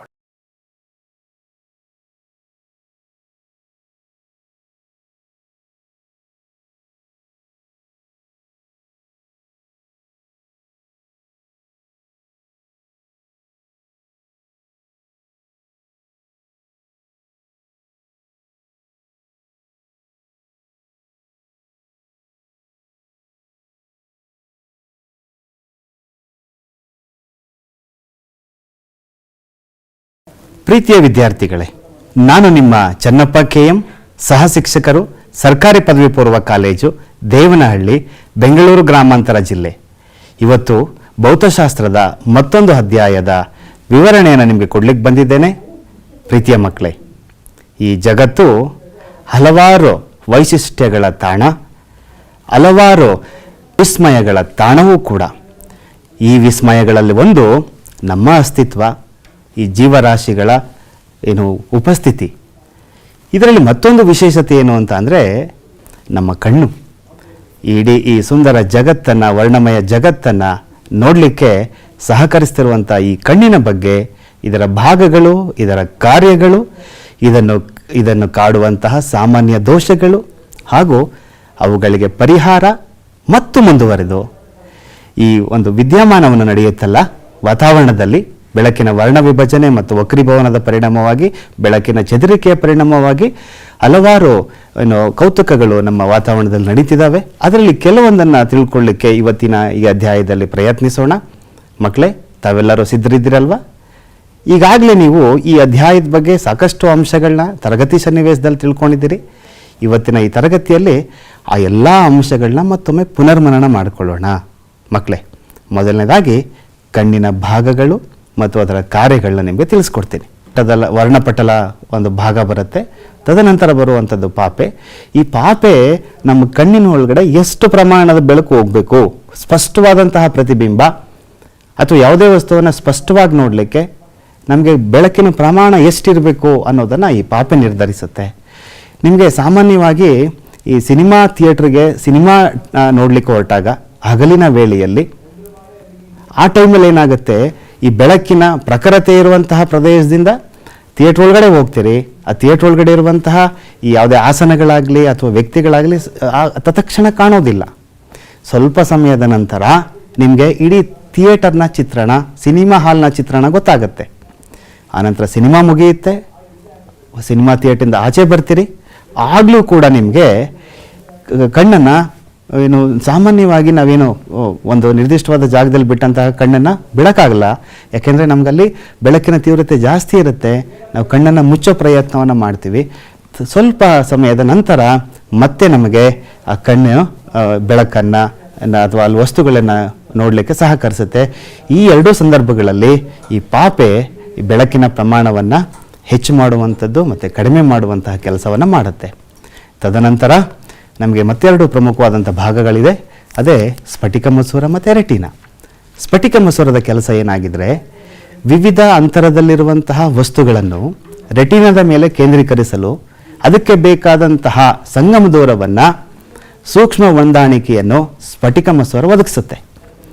ಹತ್ತಿರದ ವಸ್ತುವನ್ನು ನೋಡಲಿಕ್ಕೆ ಅಥವಾ ದೂರದ ವಸ್ತುಗಳನ್ನು ನೋಡಲಿಕ್ಕೆ ಸೀಲಿಯರ್ ಸ್ನಾಯುಗಳೊಂದಿಗೆ ರೂಪಿತವಾಗಿರುವಂತಹ ಈ ನಮ್ಮ ಕಣ್ಣಿನ ಮಸೂರ ಈ ತನ್ನ ಸಂಗಮ ದೂರವನ್ನು ಹೆಚ್ಚು ಅಥವಾ ಕಡಿಮೆ ಮಾಡ್ಕೊಳ್ಳೋದ್ರ ಮೂಲಕ, ಹೆಚ್ಚು ಯಾವಾಗ ಮಾಡ್ಕೊಳ್ಳುತ್ತೆ, ದೂರದ ವಸ್ತುಗಳನ್ನು ನೋಡಬೇಕಾದ್ರೆ ಹೆಚ್ಚು ಮಾಡ್ಕೊಳ್ಳುತ್ತೆ. ಕಡಿಮೆ ಯಾವಾಗ ಮಾಡ್ಕೊಳ್ಳುತ್ತೆ, ಹತ್ತಿರದ ವಸ್ತುಗಳನ್ನ ನೋಡಬೇಕಾದ್ರೆ ಕಡಿಮೆ ಮಾಡ್ಕೊಳ್ಳುತ್ತೆ. ಹೀಗೆ ತನ್ನ ಸಂಗಮ ದೂರವನ್ನು ಹೊಂದಾಣಿಕೆ ಮಾಡ್ಕೊಳ್ಳೋದ್ರ ಮೂಲಕ ನಮಗೆ ಹತ್ತಿರದ ಮತ್ತು ದೂರದ ವಸ್ತುಗಳನ್ನು ನೋಡಲಿಕ್ಕೆ ಸಹಕರಿಸುತ್ತೆ. ಇದರ ಒಂದು ಹೊಂದಾಣಿಕೆಯ ಮೂಲಕವೇ ರೆಟಿನಾದ ಮೇಲೆ ಸ್ಪಷ್ಟವಾದಂತಹ ಪ್ರತಿಬಿಂಬ ಮೂಡಲಿಕ್ಕೆ ಸಾಧ್ಯ ಆಗುತ್ತೆ. ಇನ್ನು ಮತ್ತೊಂದು ರೆಟಿನಾ. ಈ ರೆಟಿನಾ ಅಥವಾ ಮಸೂರದ ಎಕ್ಸಾಕ್ಟ್ ಬ್ಯಾಕ್ ಸೈಡಲ್ಲಿ ಅಥವಾ ಅದರ ಹಿಂಭಾಗದಲ್ಲಿ ಇರುವಂತಹ ಒಂದು ಭಾಗ, ಅಲ್ಲಿ ಪ್ರತಿಬಿಂಬ ಉಂಟಾಗುತ್ತೆ. ಅಲ್ಲಿರುವಂತಹ ಸೂಕ್ಷ್ಮಗ್ರಾಹಿ, ಸೂಕ್ಷ್ಮ ಬೆಳಕಿನ ಸಂವೇದಿ ಕೋಶಗಳು ಆ ಪ್ರತಿಬಿಂಬವನ್ನು ಎಲೆಕ್ಟ್ರಿಕಲ್ ಸಿಗ್ನಲ್ಸ್ ಆಗಿ ಕನ್ವರ್ಟ್ ಮಾಡಿ ಅದನ್ನು ಚಾಕ್ಷುಷ ನರದ ಮೂಲಕ ಮೆದುಳಿಗೆ ಕಳಿಸುತ್ತೆ. ಹೀಗೆ ಈ ಪ್ರಮುಖವಾದಂತಹ ಕಾರ್ಯಗಳನ್ನ ಈ ಭಾಗಗಳು ಮಾಡ್ತವೆ. ಇವನ್ನ ನೀವು ನೆನಪು ಮಾಡಿಕೊಂಡ್ರೆ ಸಾಕಾಗತ್ತೆ. ಮಕ್ಕಳೇ, ಭಾಗಗಳೇನು ಅಂತ ಗೊತ್ತಾಯಿತು, ಆನಂತರ ಅವುಗಳ ಕಾರ್ಯಗಳೇನು ಅಂತ ಗೊತ್ತಾಯಿತು. ಈಗ ಕಣ್ಣಿನ ಹೊಂದಾಣಿಕೆ ಅನ್ನೋದನ್ನು ಮತ್ತಷ್ಟು ಸ್ಪಷ್ಟವಾಗಿ ಅರ್ಥ ಮಾಡ್ಕೊಳ್ಳಿಕ್ಕೆ ಟ್ರೈ ಮಾಡೋಣ. ನಾನೀಗಾಗಲೇ ಹೇಳಿದ್ದೀನಿ ಮಸೂರದ ವಿವರಣೆಯನ್ನು ಹೇಳಬೇಕಾದ್ರೆ, ಈ ಕಣ್ಣಿನ ಹೊಂದಾಣಿಕೆ ಅಂತ ಹೇಳಿದ್ರೆ ಹತ್ತಿರದ ಹಾಗೂ ದೂರದ ವಸ್ತುಗಳನ್ನು ಸ್ಪಷ್ಟವಾಗಿ ನೋಡಲಿಕ್ಕೆ ಮಸೂರದ ಸಂಗಮ ದೂರವನ್ನು ಹೊಂದಾಣಿಕೆ ಮಾಡುವಂತಹ ಕಣ್ಣಿನ ಮಸೂರದ ಸಾಮರ್ಥ್ಯವನ್ನು ಹೊಂದಾಣಿಕೆ ಸಾಮರ್ಥ್ಯ ಅಥವಾ ಹೊಂದಾಣಿಕೆ ಅಂತ ಕರಿತೀವಿ. ನಾನು ಆಗಲೇ ಇದ್ರ ಬಗ್ಗೆ ಹೇಳಿದ್ದೀನಿ. ಇನ್ನು ಸಮೀಪ ಬಿಂದು ಮತ್ತು ಗರಿಷ್ಠ ದೂರ ಬಿಂದು ಅನ್ನೋದೇನೋದನ್ನು ಅರ್ಥ ಮಾಡ್ಕೊಳ್ಳೋಣ. ಈ ಸಮೀಪ ಬಿಂದು ಅಂತ ಹೇಳಿದರೆ ನಮಗೆ ಪ್ರಯತ್ನಿಸಿ ಮಕ್ಕಳ, ಪುಸ್ತಕವನ್ನು ಕೈಯಲ್ಲಿಟ್ಕೊಂಡು ಕಣ್ಣಿನ ಹತ್ರ ತೆಗೆದುಕೊಂಡೋಗಿ ಯಾವ ಅಂತರದಲ್ಲಿ ನೀವು ಆ ಅಕ್ಷರಗಳನ್ನ ಸ್ಪಷ್ಟವಾಗಿ ಓದಲಿಕ್ಕೆ ಸಾಧ್ಯ ಆಗುತ್ತೋ ಅದೇ ಕಣ್ಣಿನ ಸಮೀಪ ಬಿಂದು. ಅಂದರೆ ಅದರ ದೂರ 25 ಸೆಂಟಿಮೀಟರ್. ಈ ಪ್ರೌಢ ಅಥವಾ ವಯಸ್ಕ ವ್ಯಕ್ತಿಯ ಆರೋಗ್ಯವಂತ ಕಣ್ಣಿನ ಸಮೀಪ ಬಿಂದು ಎಷ್ಟಪ್ಪ ಅಂತ ಹೇಳಿದ್ರೆ 25 ಸೆಂಟಿಮೀಟರ್. ಆ 25 ಸೆಂಟಿಮೀಟರ್ನಲ್ಲಿ ನಾವು ಪುಸ್ತಕಗಳನ್ನ ಅಥವಾ ಅದರಲ್ಲಿರುವಂಥ ಅಕ್ಷರಗಳನ್ನ ಸ್ಪಷ್ಟವಾಗಿ ಓದ್ಬೋದು. ಹಾಗಿದ್ರೆ ಗರಿಷ್ಠ ದೂರ ಬಿಂದು ಅಂದ್ರೇನು? 25 ಸೆಂಟಿಮೀಟರ್ನ ನಂತರ ನಮ್ಮ ಕಣ್ಣು ಎಷ್ಟು ದೂರದವರೆಗೆ ವಸ್ತುಗಳನ್ನ ಸ್ಪಷ್ಟವಾಗಿ ನೋಡಲಿಕ್ಕೆ ಸಾಧ್ಯ ಮಾಡಿಕೊಡುತ್ತೋ ಅಥವಾ ಅನುಕೂಲ ಮಾಡಿಕೊಡುತ್ತೋ ಅತಿ ಗರಿಷ್ಠ ದೂರ ಬಿಂದು ಆಗುತ್ತೆ. ಅದನ್ನು ನಾವು ಈ ರೀತಿ ವ್ಯಾಖ್ಯಾನ ಮಾಡ್ತೀವಿ. 25 ಸೆಂಟಿಮೀಟರ್ಗಿಂತ ಹೆಚ್ಚು ಅನಂತದ ದೂರದ ನಡುವಿನ ಅಂತರ. ನಿಮಗೆ ಗೊತ್ತಿದೆ ಮಕ್ಕಳ, ಹೊರಗಡೆ ಹೋದಾಗ ಈ ಬೆಟ್ಟ ಗುಡ್ಡಗಳನ್ನ ನೋಡಬೇಕು ಅಂತ ಹೇಳಿದ್ರೆ ಅಥವಾ ರಾತ್ರಿ ಆಕಾಶದಲ್ಲಿರುವಂತಹ ಗ್ರಹಗಳು ಅಥವಾ ನಕ್ಷತ್ರಗಳನ್ನ ನೋಡಲಿಕ್ಕೆ ಕಣ್ಣು ಒಂದು ಸ್ಪಷ್ಟತೆಯನ್ನು ಕೊಡುತ್ತೆ. ಸೊ ಆ ಒಂದು ದೂರವೇ ನಮಗೆ ಗರಿಷ್ಠ ದೂರ ಬಿಂದು ಆಗುತ್ತೆ. ನೆನಪಿರಲಿ ಮಕ್ಕಳ, ಈ ಎರಡು ವ್ಯಾಖ್ಯಾನಗಳಿದೆಯಲ್ಲ, ಇದು ಪ್ರೌಢವಯಸ್ಕ ಜೊತೆಗೆ ಆರೋಗ್ಯವಂತ ಕಣ್ಣಿನ ಒಂದು ಅಳತೆಗಳಾಗಿರ್ತವೆ. ಇವು ವ್ಯತ್ಯಾಸ ಆಗ್ತವೆ. ಯಾವಾಗ ದೃಷ್ಟಿದೋಷಗಳಿದ್ದಾಗ ಈ ಒಂದು ಸಂಖ್ಯೆಗಳ ವ್ಯತ್ಯಾಸ ಆಗುತ್ತೆ. ಅದೇನು ಅನ್ನೋದನ್ನು ನಾವು ಮುಂದೆ ನೋಡೋಣ. ಮಕ್ಕಳೇ, ನಾನು ಆಗಲೇ ಹೇಳಿದೆ, ಈ ವಿಸ್ಮಯವನ್ನು ನೋಡುವಂತಹ ಅಥವಾ ಈ ವಿಸ್ಮಯಕಾರಿ ಈ ಕಣ್ಣಿಗೆ ಕೆಲವು ದೋಷಗಳು ಕಾಡ್ತವೆ ಅಂತ. ಆ ಯಾವ್ಯಾವ ದೋಷಗಳು ಸಾಮಾನ್ಯವಾಗಿ ಕಣ್ಣನ್ನು ಕಾಡೋವು ಅಂತ ನಿಮ್ಗೆ ಆಗಲೇ ಗೊತ್ತಿದೆ. ಅದನ್ನು ಮತ್ತೊಮ್ಮೆ ನೆನಪು ಮಾಡ್ಕೊಳ್ಳೋ ಪ್ರಯತ್ನ ಮಾಡೋಣ. ಈಗ ನಾನು ಏನು ಮಾಡ್ತೀನಿ, ನಿಮ್ಗೆ ನೆನಪು ಮಾಡ್ಕೊಳ್ಳಿಕ್ಕೆ ಕೆಲವು ಚಿತ್ರಗಳನ್ನ ತೋರಿಸ್ತೀನಿ. ಆ ಚಿತ್ರಗಳಿರುವಂತಹ ಅಲ್ಲಿ ಮೂಡಿರುವಂತಹ ಪ್ರತಿಬಿಂಬ ಹೇಗಿದೆ ಅನ್ನೋದ್ರ ಆಧಾರದ ಮೇಲೆ ಅದೃಷ್ಟಿ ದೋಷಗಳನ್ನ ನೀವು ಪತ್ತೆ ಹಚ್ಚುವಂಥ ಪ್ರಯತ್ನ ಮಾಡಿ. ಇಲ್ಲಿ ನೋಡಿ, ಒಂದು ಚಿತ್ರವನ್ನು ನಿಮಗೆ ಪರದೆ ಮೇಲೆ ತೋರಿಸ್ತಾ ಇದ್ದೀನಿ. ಅರೆ, ಒಂದು ಕಣ್ಣು ಚೆನ್ನಾಗಿದೆ. ಸೊ ಮತ್ತೊಂದು ಕಣ್ಣು ಇಲ್ಲಿ ನೋಡಿ, ಇನ್ನೊಂದು ಕಣ್ಣು ಇನ್ನು ಹಾಲಿನಂತೆ ಬಿಳುಪಾಗಿದೆ, ಮೋಡ ಕವಿದಂತೆ ಇದೆಯಲ್ಲ, ಯಾವುದಿದು ದೋಷ? ನಿಮ್ಗೆ ನೆನಪಾಯಿತು. ಯಾವ ದೋಷ ಇದು? ಎಸ್, ಕಣ್ಣಿನ ಪೊರೆ. ಯಾರಲ್ಲಿ ಕಂಡುಬರುತ್ತೆ ಈ ದೋಷ? ವಯಸ್ಸಾದವರಲ್ಲಿ ಕಂಡುಬರುತ್ತೆ. ಯಾಕೆ ಈ ರೀತಿ ಆಗುತ್ತೆ? ವಯಸ್ಸಾದವರಿಗೆ ಕಣ್ಣಿನ ಸ್ಫಟಿಕ ಮಸೂರವು ಹಾಲಿನಂತೆ ಬೆಳ್ಳಗೆ ಹಾಗೂ ಮೋಡ ಕವಿದಂತೆ ಕಾಣುತ್ತೆ. ಈ ಸ್ಥಿತಿಯನ್ನೇ ನಾವು ಕಣ್ಣಿನ ಪೊರೆ ಅಂತ ಕರಿತೀವಿ. ಈ ಕಣ್ಣಿನ ಪೊರೆಯನ್ನು ನಾವು ಶಸ್ತ್ರಚಿಕಿತ್ಸೆ ಮಾಡಿಸೋದ್ರ ಮೂಲಕ ಸರಿಪಡಿಸ್ಬೋದು. ನಿಮ್ಮ ಮನೆಯಲ್ಲಿರುವಂಥ ಹಿರಿಯರಿಗೆ ಈ ರೀತಿ ಕಂಡು ಬಂದರೆ ಅವ್ರನ್ನ ತಕ್ಷಣ ಕಣ್ಣಿನ ಆಸ್ಪತ್ರೆಗೆ ದಾಖಲಿಸೋದ್ರ ಮೂಲಕ ಶಸ್ತ್ರಚಿಕಿತ್ಸೆಯನ್ನು ಮಾಡಿಸೋದ್ರ ಮೂಲಕ ಈ ಒಂದು ದೋಷವನ್ನು ಪರಿಹಾರ ಮಾಡಿಸಿ. ಇಲ್ಲ ಅಂತಾದರೂ ಶಾಶ್ವತ ದೋಷಕ್ಕೆ ಕಾರಣ ಆಗ್ಬೋದು. ಇದು ನಿಮ್ಗೆ ನೆನಪಿರಲಿ ಮಕ್ಕಳ, ಇದೆಲ್ಲ ನಿಮ್ಗೆ ಗೊತ್ತಿರುವಂಥ ವಿಚಾರ. ನಾನೀಗ ಮತ್ತೊಂದು ಚಿತ್ರವನ್ನು ನಿಮಗೆ ತೋರಿಸ್ತಾ ಇದ್ದೀನಿ. ಏನಪ್ಪ ಚಿತ್ರ ಅಂತ ಹೇಳಿದ್ರೆ ನಿಮಗೆ ಅರ್ಥ ಆಯ್ತಿದು ಯಾವ ಚಿತ್ರ ಅಂತ. ಈಗ ನೋಡ್ಬಿಡ್ತೀನಿ, ಇದಕ್ಕೊಂದು ಕ್ಲೂ ಕೊಡ್ತೀನಿ ನಿಮ್ಮದು ನೆನಪನ್ನು ಮಾಡಿಕೊಳ್ಳಿಕ್ಕೆ. ಇಲ್ಲಿ ಹತ್ತಿರದ ವಸ್ತು, ಇಲ್ಲೊಂದು ಬಾಲ್ ಕಾಣಿಸ್ತಾ ಇದೆ, ಹತ್ತಿರದ ವಸ್ತು. ಮತ್ತು ಇನ್ನೊಂದು ವಸ್ತು ಕಾಣಿಸ್ತಾ ಇದೆ, ದೂರದಲ್ಲಿದೆ. ವ್ಯತ್ಯಾಸ ಏನಿದೆ? ಇದು ಸ್ಪಷ್ಟವಾಗಿ ಕಾಣಿಸ್ತಾ ಇದೆ, ಇದು ಬ್ಲರ್ ಆಗಿ ಕಾಣಿಸ್ತಾ ಇದೆ. ಈ ರೀತಿಯ ಒಂದು ವಿದ್ಯಮಾನ ಕಣ್ಣಿನ ಒಂದು ದೋಷಕ್ಕೆ ಕಾರಣ ಆಗತ್ತೆ. ನಾನು ಮತ್ತೊಮ್ಮೆ ಹೇಳ್ತಾ ಇದ್ದೀನಿ, ಸಮೀಪದ ವಸ್ತು ಸ್ಪಷ್ಟವಾಗಿ ಕಾಣಿಸ್ತಾ ಇದೆ, ದೂರದ ವಸ್ತು ಸ್ಪಷ್ಟವಾಗಿ ಕಾಣಿಸ್ತಾ ಇಲ್ಲ. ನೆನಪಾಯ್ತಲ್ವಾ? ಯಾವುದು? ಎಸ್, ಅದೇ ಸಮೀಪ ದೃಷ್ಟಿ ದೋಷ ಅಥವಾ ಮಯೋಫಿಯಾ. ಇದಕ್ಕೆ ಕಾರಣ ಏನು? ನೆನಪು ಮಾಡ್ಕೋತಾ ಇದ್ದೀರಿ ನೀವೆಲ್ಲ ಕಾರಣನ. ಅದನ್ನು ಒಮ್ಮೆ ನೋಡ್ಬಿಡೋಣ. ಈ ಸಮೀಪ ದೃಷ್ಟಿ ದೋಷ ಅಥವಾ ಮಯೋಫಿಯಾಗೆ ಏನು ಕಾರಣವಾಗುವಂಥದ್ದು ಅಂತ ಅಂದರೆ ಈ ಕಣ್ಣಿನ ಮಸೂರದ ವಿಪರೀತ ವಕ್ರತೆ ಅಥವಾ ಕಣ್ಣುಗುಡ್ಡೆ ಸಹಜ ಸ್ಥಿತಿಗಿಂತ ಉದ್ದವಾಗಿರುವಂಥದ್ದು. ಇದು ಒಂದು ಕಾರಣ. ಮತ್ತೊಂದು ಕಾರಣ ಅಂತ ಅಂದರೆ ವಸ್ತುವಿನ ಪ್ರತಿಬಿಂಬ ರೆಟಿನದ ಮೇಲೆ ರೂಪುಗೊಳ್ಳದೆ ಅದರ ಮುಂಭಾಗದಲ್ಲಿ ರೂಪುಗೊಳ್ಳುವಂಥದ್ದು. ಇಮೇಜ್ ಫಾರ್ಮೇಷನ್ನು ರೆಟಿನ ಮೇಲೆ ಫಾರ್ಮ್ ಆಗೋದು ಬದಲು ಅದರ ಮುಂದೆ ಫಾರ್ಮ್ ಆಗುತ್ತೆ. ಮತ್ತು ಅದಕ್ಕೆ ಪರಿಹಾರ ಏನು? ಸೂಕ್ತ ಸಾಮರ್ಥ್ಯ ಹೊಂದಿದ ನಿಮ್ನ ಮಸೂರವನ್ನು ಉಪಯೋಗಿಸಬೇಕು. ಇದಿಷ್ಟು ನಿಮಗೆ ತಿಳಿದಿರುವಂಥ ಅಂಶ. ನೋಡಿ, ಇದನ್ನು ಕಣ್ಣಿನ ಮಸೂರ ಅಂತ ಅಂದ್ಕೊಂಡ್ರೆ ಇದು ಕಣ್ಣಿನ ಹೊಂದಾಣಿಕೆಗೆ ಅನುಕೂಲ ಮಾಡ್ಕೊಳ್ಳುತ್ತೆ. ಈಗ ನನ್ನ ಕೈಗಳನ್ನು ಸಿಲಿಯರಿ ಸ್ನಾಯುಗಳು ಅಂತ ಅಂದ್ಕೊಂಡ್ರೆ ನೋಡಿ, ಸಿಲಿಯರಿ ಸ್ನಾಯುಗಳು ಹೀಗೆ ಕಣ್ಣಿನ ಮಸೂರವನ್ನು ಎಳೆಯೋದ್ರ ಮೂಲಕ ಅದರ ಸಂಗಮ ದೂರವನ್ನು ಜಾಸ್ತಿ ಮಾಡುತ್ತೆ. ವಕ್ರತೆ ಕಡಿಮೆ ಆಗ್ತಾ ಇದೆ ಅಂತ. ಇನ್ನು ವಕ್ರತೆ ಜಾಸ್ತಿ ಆಗೋದಂದ್ರೆ ಹೀಗೆ, ಇಂಥ ಸಂದರ್ಭದಲ್ಲಿ ಕಣ್ಣಿನ ಮಸೂರದ ಸಂಗಮ ದೂರ ಕಡಿಮೆ ಆಗುತ್ತೆ. ಈ ರೀತಿ ಸಿಲಿಯರಿ ಸ್ನಾಯುಗಳು ಕಣ್ಣಿನ ಮಸೂರದ ವಕ್ರತೆಯನ್ನು ಹೆಚ್ಚು ಮಾಡಲಿಕ್ಕೆ ಅಥವಾ ಕಡಿಮೆ ಮಾಡಲಿಕ್ಕೆ ಸಹಕರಿಸ್ತವೆ. ಹಾಗಾಗಿ ಈ ಸಿಲಿಯರಿ ಸ್ನಾಯುಗಳು ಕೆಲಸ ಮಾಡದೆ ಹೋದಾಗ ಮತ್ತೊಂದು ಸಮಸ್ಯೆ ಕಾಡುತ್ತೆ. ಯಾವುದು ಅಂತ ಮುಂದೆ ತಿಳ್ಕೊಳ್ಳೋಣ. ಇದಕ್ಕೆ ಸಂಬಂಧಪಟ್ಟಂತಹ ಚಿತ್ರಗಳನ್ನ ನೋಡೋಣ ಮಕ್ಕಳ. ನೋಡಿ, ಪರದೆ ಮೇಲೆ ನಿಮಗೆ ಚಿತ್ರ ಕಾಣಿಸ್ತಾ ಇದೆ. ಇಲ್ಲಿ ನೋಡಿ, ಈ ಒಂದು ಚಿತ್ರದಲ್ಲಿ ವಸ್ತು ಇದೆ. ಆ ವಸ್ತುವಿನಿಂದ ಉಂಟಾದಂತಹ ಬೆಳಕಿನ ಕಿರಣಗಳು ಕಣ್ಣನ್ನು ಪ್ರವೇಶಿಸ್ತಿದ್ದಾವೆ. ನಿಮ್ನ ಮಸೂರ ಇಲ್ಲದೆ ಇದ್ದಾಗ ಬೆಳಕಿನ ಕಿರಣಗಳು ಹೇಗೆ ಬರ್ತವೆ ಅಂತ ಅಂದರೆ, ಹೀಗೆ ರೆಟಿನಾದ ಮುಂಭಾಗದಲ್ಲಿ ಮೂಡ್ತವೆ. ಈ ರೆಟಿನಾದ ಮುಂಭಾಗದಲ್ಲಿ ಮೂಡೋದ್ರಿಂದ ದೂರದ ವಸ್ತುಗಳು ಸ್ಪಷ್ಟವಾಗಿ ಕಾಣಲ್ಲ. ಅದನ್ನು ಸರಿಪಡಿಸಲಿಕ್ಕೆ ನಾವು ನಿಮ್ನ ಮಸೂರವನ್ನು ಬಳಸ್ತಾ ಇದ್ದೀವಿ. ಯಾಕೆ ಅಂತ ಅಂದರೆ, ಈ ರೆಟಿನಾದ ಮುಂಭಾಗದಲ್ಲಿ ಬಿದ್ದಿರುವಂಥ ಕಿರಣಗಳು ರೆಟಿನಾದ ಮೇಲೆ ಬೀಳಬೇಕು ಅಂತ ಅಂದರೆ ಇಲ್ಲಿ ಇರುವಂಥ ಕಿರಣಗಳನ್ನ ಸ್ವಲ್ಪ ನಾವು ವಿಕೇಂದ್ರೀಕರಿಸಬೇಕು.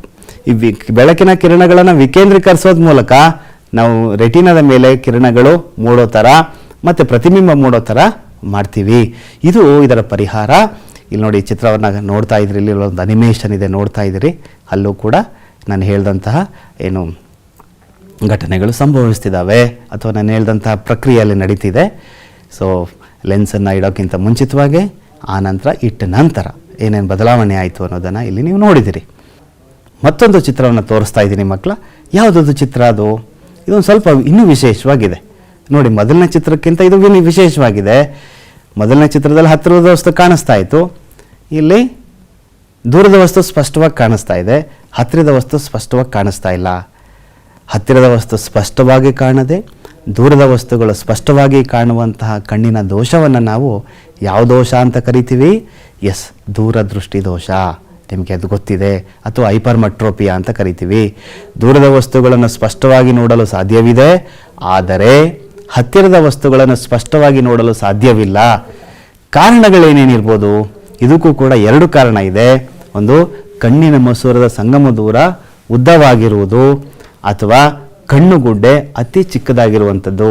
ಮಸೂರದ ಸಂಗಮ ದೂರ ಜಾಸ್ತಿ ಆಯಿತು ಅಂತ ಅಂದರೆ ಪ್ರತಿಬಿಂಬ ರೆಟಿನಾದ ಹಿಂಭಾಗದಲ್ಲಿ ಬೀಳುತ್ತೆ. ಅದೇ ಎರಡನೇ ಪಾಯಿಂಟನ್ನು ಹೇಳ್ತಾ ಇರುವಂಥದ್ದು. ವಸ್ತುವಿನ ಪ್ರತಿಬಿಂಬವು ರೆಟಿನಾದ ಮೇಲೆ ರೂಪುಗೊಳ್ಳದೆ ರೆಟಿನಾದ ಹಿಂಭಾಗದಲ್ಲಿ ರೂಪುಗೊಳ್ಳುತ್ತೆ. ಇದಕ್ಕೆ ಪರಿಹಾರ ಏನು? ಇದನ್ನು ಯಾವ ರೀತಿ ಸರಿಪಡಿಸ್ತೀವಿ? ಇಲ್ಲೂ ಕೂಡ ಸೂಕ್ತ ಸಾಮರ್ಥ್ಯವುಳ್ಳ ಪೀನ ಮಸೂರದ ಸಹಾಯದಿಂದ ಈ ಒಂದು ದೋಷವನ್ನು ಸರಿಪಡಿಸ್ತೀವಿ. ಅದು ಹೇಗೆ ಅನ್ನೋದನ್ನು ಒಂದು ಚಿತ್ರದ ಮೂಲಕ ಮತ್ತು ಅನಿಮೇಷನ್ಗಳ ಮೂಲಕ ನೋಡೋಣ. ಇಲ್ಲಿ ನೋಡಿ ಮಕ್ಕಳ, ಇಲ್ಲಿ ವಸ್ತುವಿನಿಂದ ಬಂದಂತಹ ಬೆಳಕಿನ ಕಿರಣಗಳು ಕಣ್ಣಿನ ಮಸೂರದ ಮೂಲಕ ಹಾದು ಕಣ್ಣಿನ ರೆಟಿನಾದ ಹಿಂಭಾಗದಲ್ಲಿ ಮೂಡ್ತಾ ಇದೆ ಪ್ರತಿಬಿಂಬ. ಹಾಗಾಗಿ ದೂರದ ವಸ್ತುಗಳು ಸ್ಪಷ್ಟವಾಗಿ ಕಾಣಿಸ್ತವೆ, ಹತ್ತಿರದ ವಸ್ತುಗಳು ಸ್ಪಷ್ಟವಾಗಿ ಕಾಣೋದಿಲ್ಲ. ಇಲ್ಲಿ ಗರಿಷ್ಠ ದೂರ ಬಿಂದು ಮತ್ತು ಸಮೀಪ ದೂರ ಬಿಂದುಗಳ ಬೆಲೆಗಳ ವ್ಯತ್ಯಾಸ ಆಗುತ್ತೆ. ಹಾಗಾಗಿ ಈ ಒಂದು ಪ್ರಕ್ರಿಯೆ ಅಥವಾ ಈ ವಿದ್ಯಮಾನ ನಡೆಯುತ್ತೆ. ನೋಡಿ, ಆ ಒಂದು ಕಾರಣಗಳನ್ನು ಬರೀಬೇಕಾದ್ರೆ ಕಣ್ಣಿನ ಆ ಗಾತ್ರ ಚಿಕ್ಕದಾಗಿರುವಂಥದ್ದು. ನೋಡಿ, ಸಾಮಾನ್ಯ ಕಣ್ಣು ಇದಾದರೆ ಅದರ ಗಾತ್ರ ಚಿಕ್ಕದಾದಾಗ ಪ್ರತಿಬಿಂಬ ತನಗೆ ತಾನೇ ಹಿಂದೆ ಬೀಳುತ್ತೆ. ಅಥವಾ ಕಣ್ಣಿನ ಮಸೂರದ ಸಂಗಮ ದೂರ ಹೆಚ್ಚಾದರೆ ಅಲ್ಲಿಂದ ಕೇಂದ್ರೀಕರಿಸುವಂತಹ ಬೆಳಕಿನ ಕಿರಣಗಳು ರೆಟಿನಾದ ಹಿಂಭಾಗದಲ್ಲಿ ಮೂಡ್ತವೆ. ಅದನ್ನು ಯಾವ ರೀತಿ ಸರಿಪಡಿಸ್ತೀವಿ ಅಂತ ಅಂದರೆ, ಪೀನ ಮಸೂರದ ಸಹಾಯದಿಂದ, ಸೂಕ್ತ ಸಾಮರ್ಥ್ಯದ ಪೀನ ಮಸೂರವನ್ನು ಬಳಸಿದಾಗ ಇದು ಬೆಳಕಿನ ಕಿರಣಗಳನ್ನು ಕೇಂದ್ರೀಕರಿಸುತ್ತೆ. ಕೇಂದ್ರೀಕರಿಸಿದಂತಹ ಬೆಳಕಿನ ಕಿರಣಗಳು ರೆಟಿನಾ ಮೇಲೆ ಬೀಳುತ್ತೆ. ಆಗ ದೂರದ ವಸ್ತುಗಳನ್ನು ಮತ್ತು ಹತ್ತಿರದ ವಸ್ತುಗಳನ್ನು ಸ್ಪಷ್ಟವಾಗಿ ನೋಡಲಿಕ್ಕೆ ಸಾಧ್ಯ ಆಗುತ್ತೆ.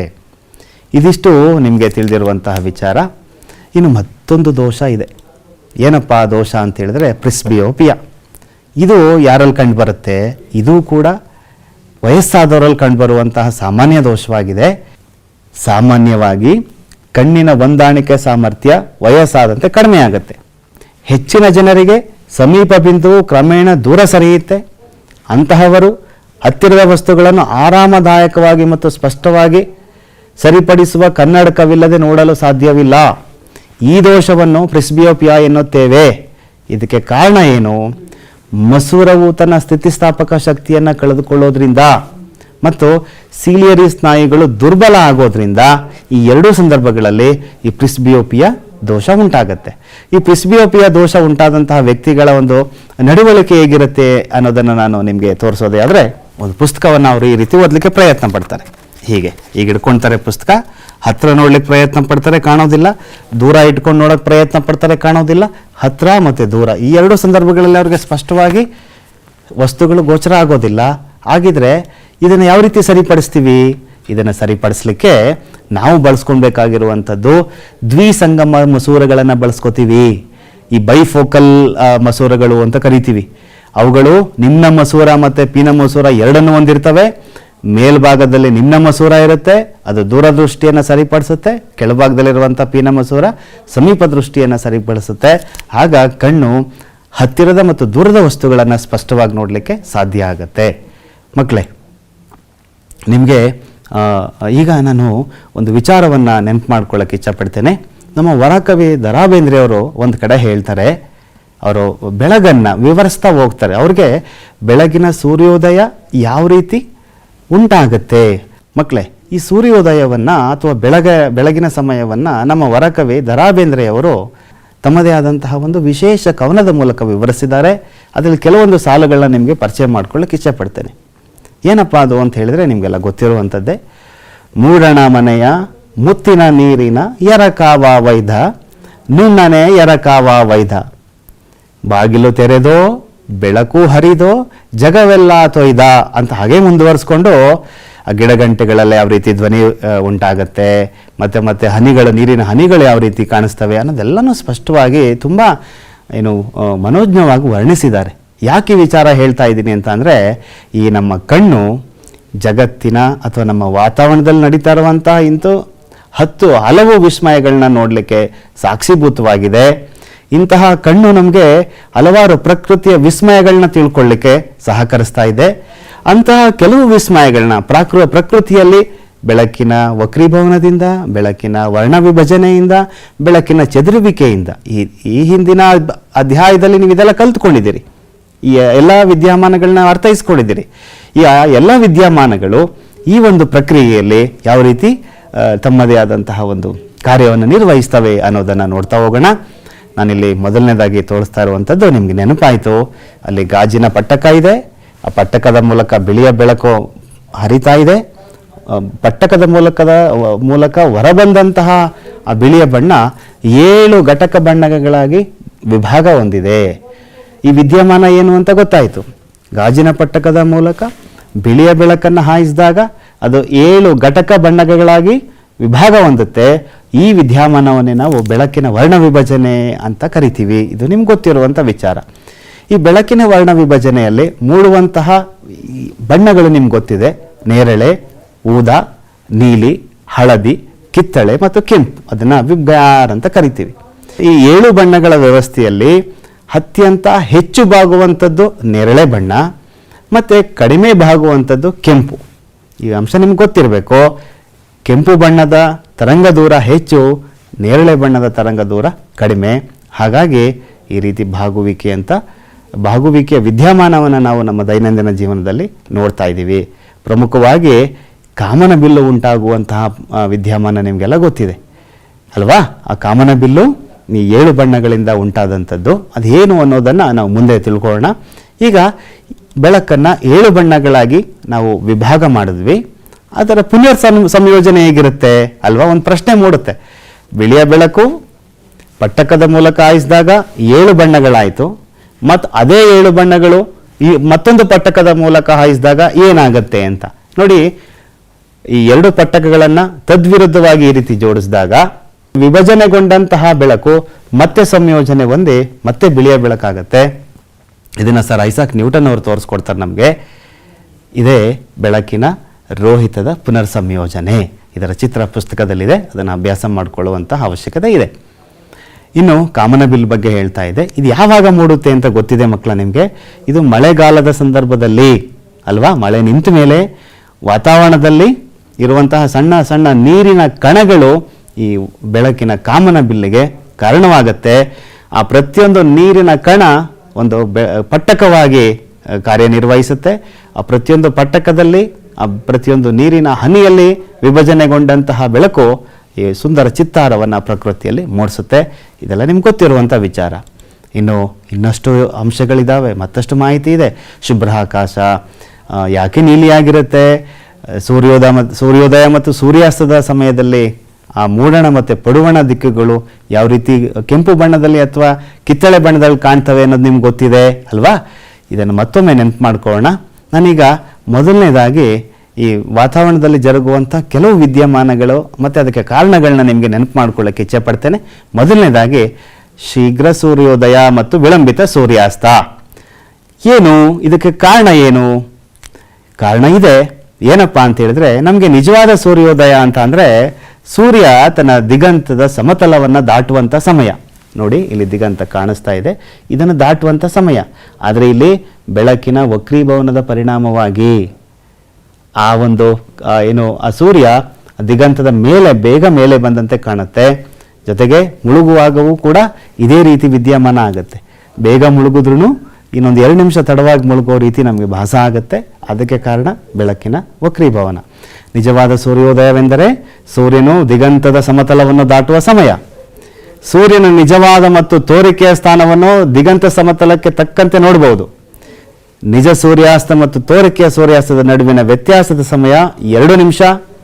ಸೂರ್ಯೋದಯ ಮತ್ತು ಸೂರ್ಯಾಸ್ತದ ಕಾಲದಲ್ಲಿ ಸೂರ್ಯ ದುಂಡಾಕಾರದ ತೋರಿಕೆಯ ಜೊತೆಗೆ ಚಪ್ಪಟೆಗೆ ಹಾಕುವಿಕೆಯೂ ಕೂಡ ಈ ವಿದ್ಯಮಾನಕ್ಕೆ ಕಾರಣ ಆಗುತ್ತೆ. ಈ ಒಂದು ಪ್ರಶ್ನೆಗೆ ಪ್ರಿಪರೇಟರಿ ಪೇಪರ್ಗಳಲ್ಲಿ, ಇಂದಿನ ವರ್ಷದ ಪ್ರಶ್ನೆ ಪತ್ರಿಕೆಗಳಲ್ಲಿ ಕಾರಣವನ್ನು ಕೊಡಿ ಅಂತ ಕೇಳ್ತಾರೆ. ಹಾಗಾಗಿ ನೀವು ಈ ಒಂದು ಉತ್ತರವನ್ನು ಬರೆದ್ರೆ ಶೀಘ್ರ ಸೂರ್ಯೋದಯ ಮತ್ತು ವಿಳಂಬಿತ ಸೂರ್ಯಾಸ್ತಕ್ಕೆ ಸರಿಯಾದ ಉತ್ತರ ಆಗುತ್ತೆ. ನಾನು ಮತ್ತೊಂದು ವಿದ್ಯಮಾನವನ್ನು ತೆಗೆದುಕೊಳ್ತಾ ಇದ್ದೀನಿ, ನಕ್ಷತ್ರಗಳು ಮಿನುಗುವಿಕೆ. ನೀವು ಚಿಕ್ಕ ಮಕ್ಕಳಿದ್ದಾಗ, ನೀವು ನರ್ಸರಿ ತರಗತಿಗಳಿದ್ದಾಗ twinkle twinkle little star, how I wonder what you are ಅಂತ ಇದೆಲ್ಲ ಭಯಾಟ್ ಮಾಡಿದರೆ ಇವತ್ತಿಗೂ ಕೂಡ ಅದು ನಿಮ್ಗೆ ನೆನಪಿದೆ ಅಲ್ವಾ? ಸೊ ರಾತ್ರಿ ಆಕಾಶದಲ್ಲಿ ನಮಗೆ ಆ ನಕ್ಷತ್ರಗಳನ್ನು ನೋಡುವುದೇ ಒಂದು ಇಂತಹ ಅನುಭವ ಅಲ್ವಾ? ನಕ್ಷತ್ರಗಳು ನಮಗೆ ಎಷ್ಟು ಮುದ್ದಾಗಿ ಚಂದವಾಗಿ ಕಾಣಿಸ್ತವೆ ಅಂತಂದರೆ, ಎಷ್ಟೇ ಹೊತ್ತು ಆಕಾಶವನ್ನು ನೋಡ್ತಾ ಇದ್ರೂ ಕೂಡ ಮತ್ತಷ್ಟು ನೋಡಬೇಕು ಅಂತ ಅನಿಸುತ್ತೆ.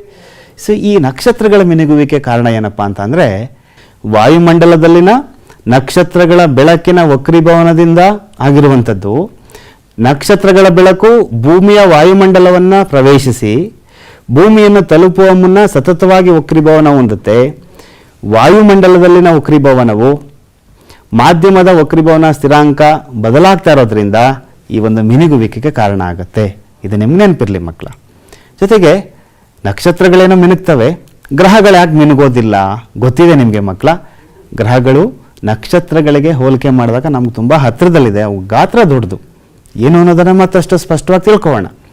ಗ್ರಹಗಳು ಭೂಮಿಗೆ ಬಹು ಹತ್ತಿರದಲ್ಲಿವೆ ಮತ್ತು ವಿಸ್ತರಿಸಿದ ಬೆಳಕಿನ ಮೂಲಗಳಂತೆ ಅವು ಕಾಣ್ತವೆ. ನಾವು ಒಂದು ಗ್ರಹವನ್ನು ಹಲವಾರು ಬಿಂದು ಗಾತ್ರದ ಬೆಳಕಿನ ಮೂಲಗಳು ಅಂತ ಅಂದ್ಕೊಂಡ್ರೆ, ಒಟ್ಟು ಎಲ್ಲ ಬಿಂದುಗಳು ನಮ್ಮ ಕಣ್ಣನ್ನು ತಲುಪುವ ಬೆಳಕಿನ ವ್ಯತ್ಯಾಸವು ಎಲ್ಲ ಬಿಂದುಗಳ ಬೆಳಕಿನ ಸರಾಸರಿ ಹತ್ತಿರವಾಗುತ್ತದೆ. ಇದರಿಂದಾಗಿ ಗ್ರಹಗಳು ಮಿನುಗುವಿಕೆ ಶೂನ್ಯವಾಗುತ್ತೆ. 2 ಕಾರಣ. ಅದರಲ್ಲಿ ಬಿಂದು ಗಾತ್ರದ ಬೆಳಕಿನ ಮೂಲಗಳ ಸಂಖ್ಯೆ ಜಾಸ್ತಿ ಇದೆ, ಜೊತೆಗೆ ಅವು ನಮ್ಮಿಂದ ಹತ್ತಿರದಲ್ಲಿರೋದೇ ಮಿನುಗದಿರುವಿಕೆಗೆ ಕಾರಣ ಆಗುತ್ತೆ. ಇನ್ನು ಟಿಂಡಾಲ್ ಪರಿಣಾಮವನ್ನು ಅರ್ಥೈಸ್ಕೊಳ್ಳೋಣ. ಟಿಂಡಾಲ್ ಪರಿಣಾಮ ಅಂದ್ರೇನು? ವಕ್ರೀಭವನ ಗೊತ್ತಾಯಿತು, ಬೆಳಕಿನ ವರ್ಣ ವಿಭಜನೆ ಗೊತ್ತಾಯಿತು. ಅಲ್ಲಿ 2 ಬೆಳಕಿನ ಗುಣಗಳನ್ನ ಅರ್ಥ ಮಾಡಿಕೊಂಡ್ರೆ ಮತ್ತೊಂದು ಗುಣ ಇದೆ ಬೆಳಕಿಂದು. ಏನಪ್ಪ ಅಂತ ಅಂದರೆ, ಕಲೀಲ ಪದಾರ್ಥಗಳಿಂದ ಬೆಳಕಿನ ಚದುರುವಿಕೆ ಉಂಟಾಗುತ್ತೆ. ಈ ವಿದ್ಯಮಾನವನ್ನೇ ನಾವು ಟಿಂಡಾಲ್ ಪರಿಣಾಮ ಅಂತ ಕರಿತೀವಿ. ಈ ಚದುರಿದ ಬೆಳಕಿನ ಬಣ್ಣ ಆ ಚದುರಿಸುವಂತಹ ಬೆಳಕಿನ ಕಣಗಳ ಗಾತ್ರದ ಮೇಲೆ ಅವಲಂಬಿತವಾಗಿರುತ್ತೆ. ಅತಿ ಸಣ್ಣ ಗಾತ್ರದ ಕಣಗಳು ಮುಖ್ಯವಾಗಿ ನೀಲಿ ಬೆಳಕನ್ನು ಚದುರಿಸಿದ್ರೆ, ದೊಡ್ಡ ಗಾತ್ರದ ಕಣಗಳು ತರಂಗಾಂತರದ ಬೆಳಕನ್ನು ಅಥವಾ ಹೆಚ್ಚು ಅಥವಾ ದೀರ್ಘ ತರಂಗಾಂತರದ ಬೆಳಕನ್ನು ಚದುರಿಸ್ತವೆ. ಸೊ ಈ ರೀತಿ ಟಿಂಡಾಲ್ ಪರಿಣಾಮ ಉಂಟಾಗುತ್ತೆ.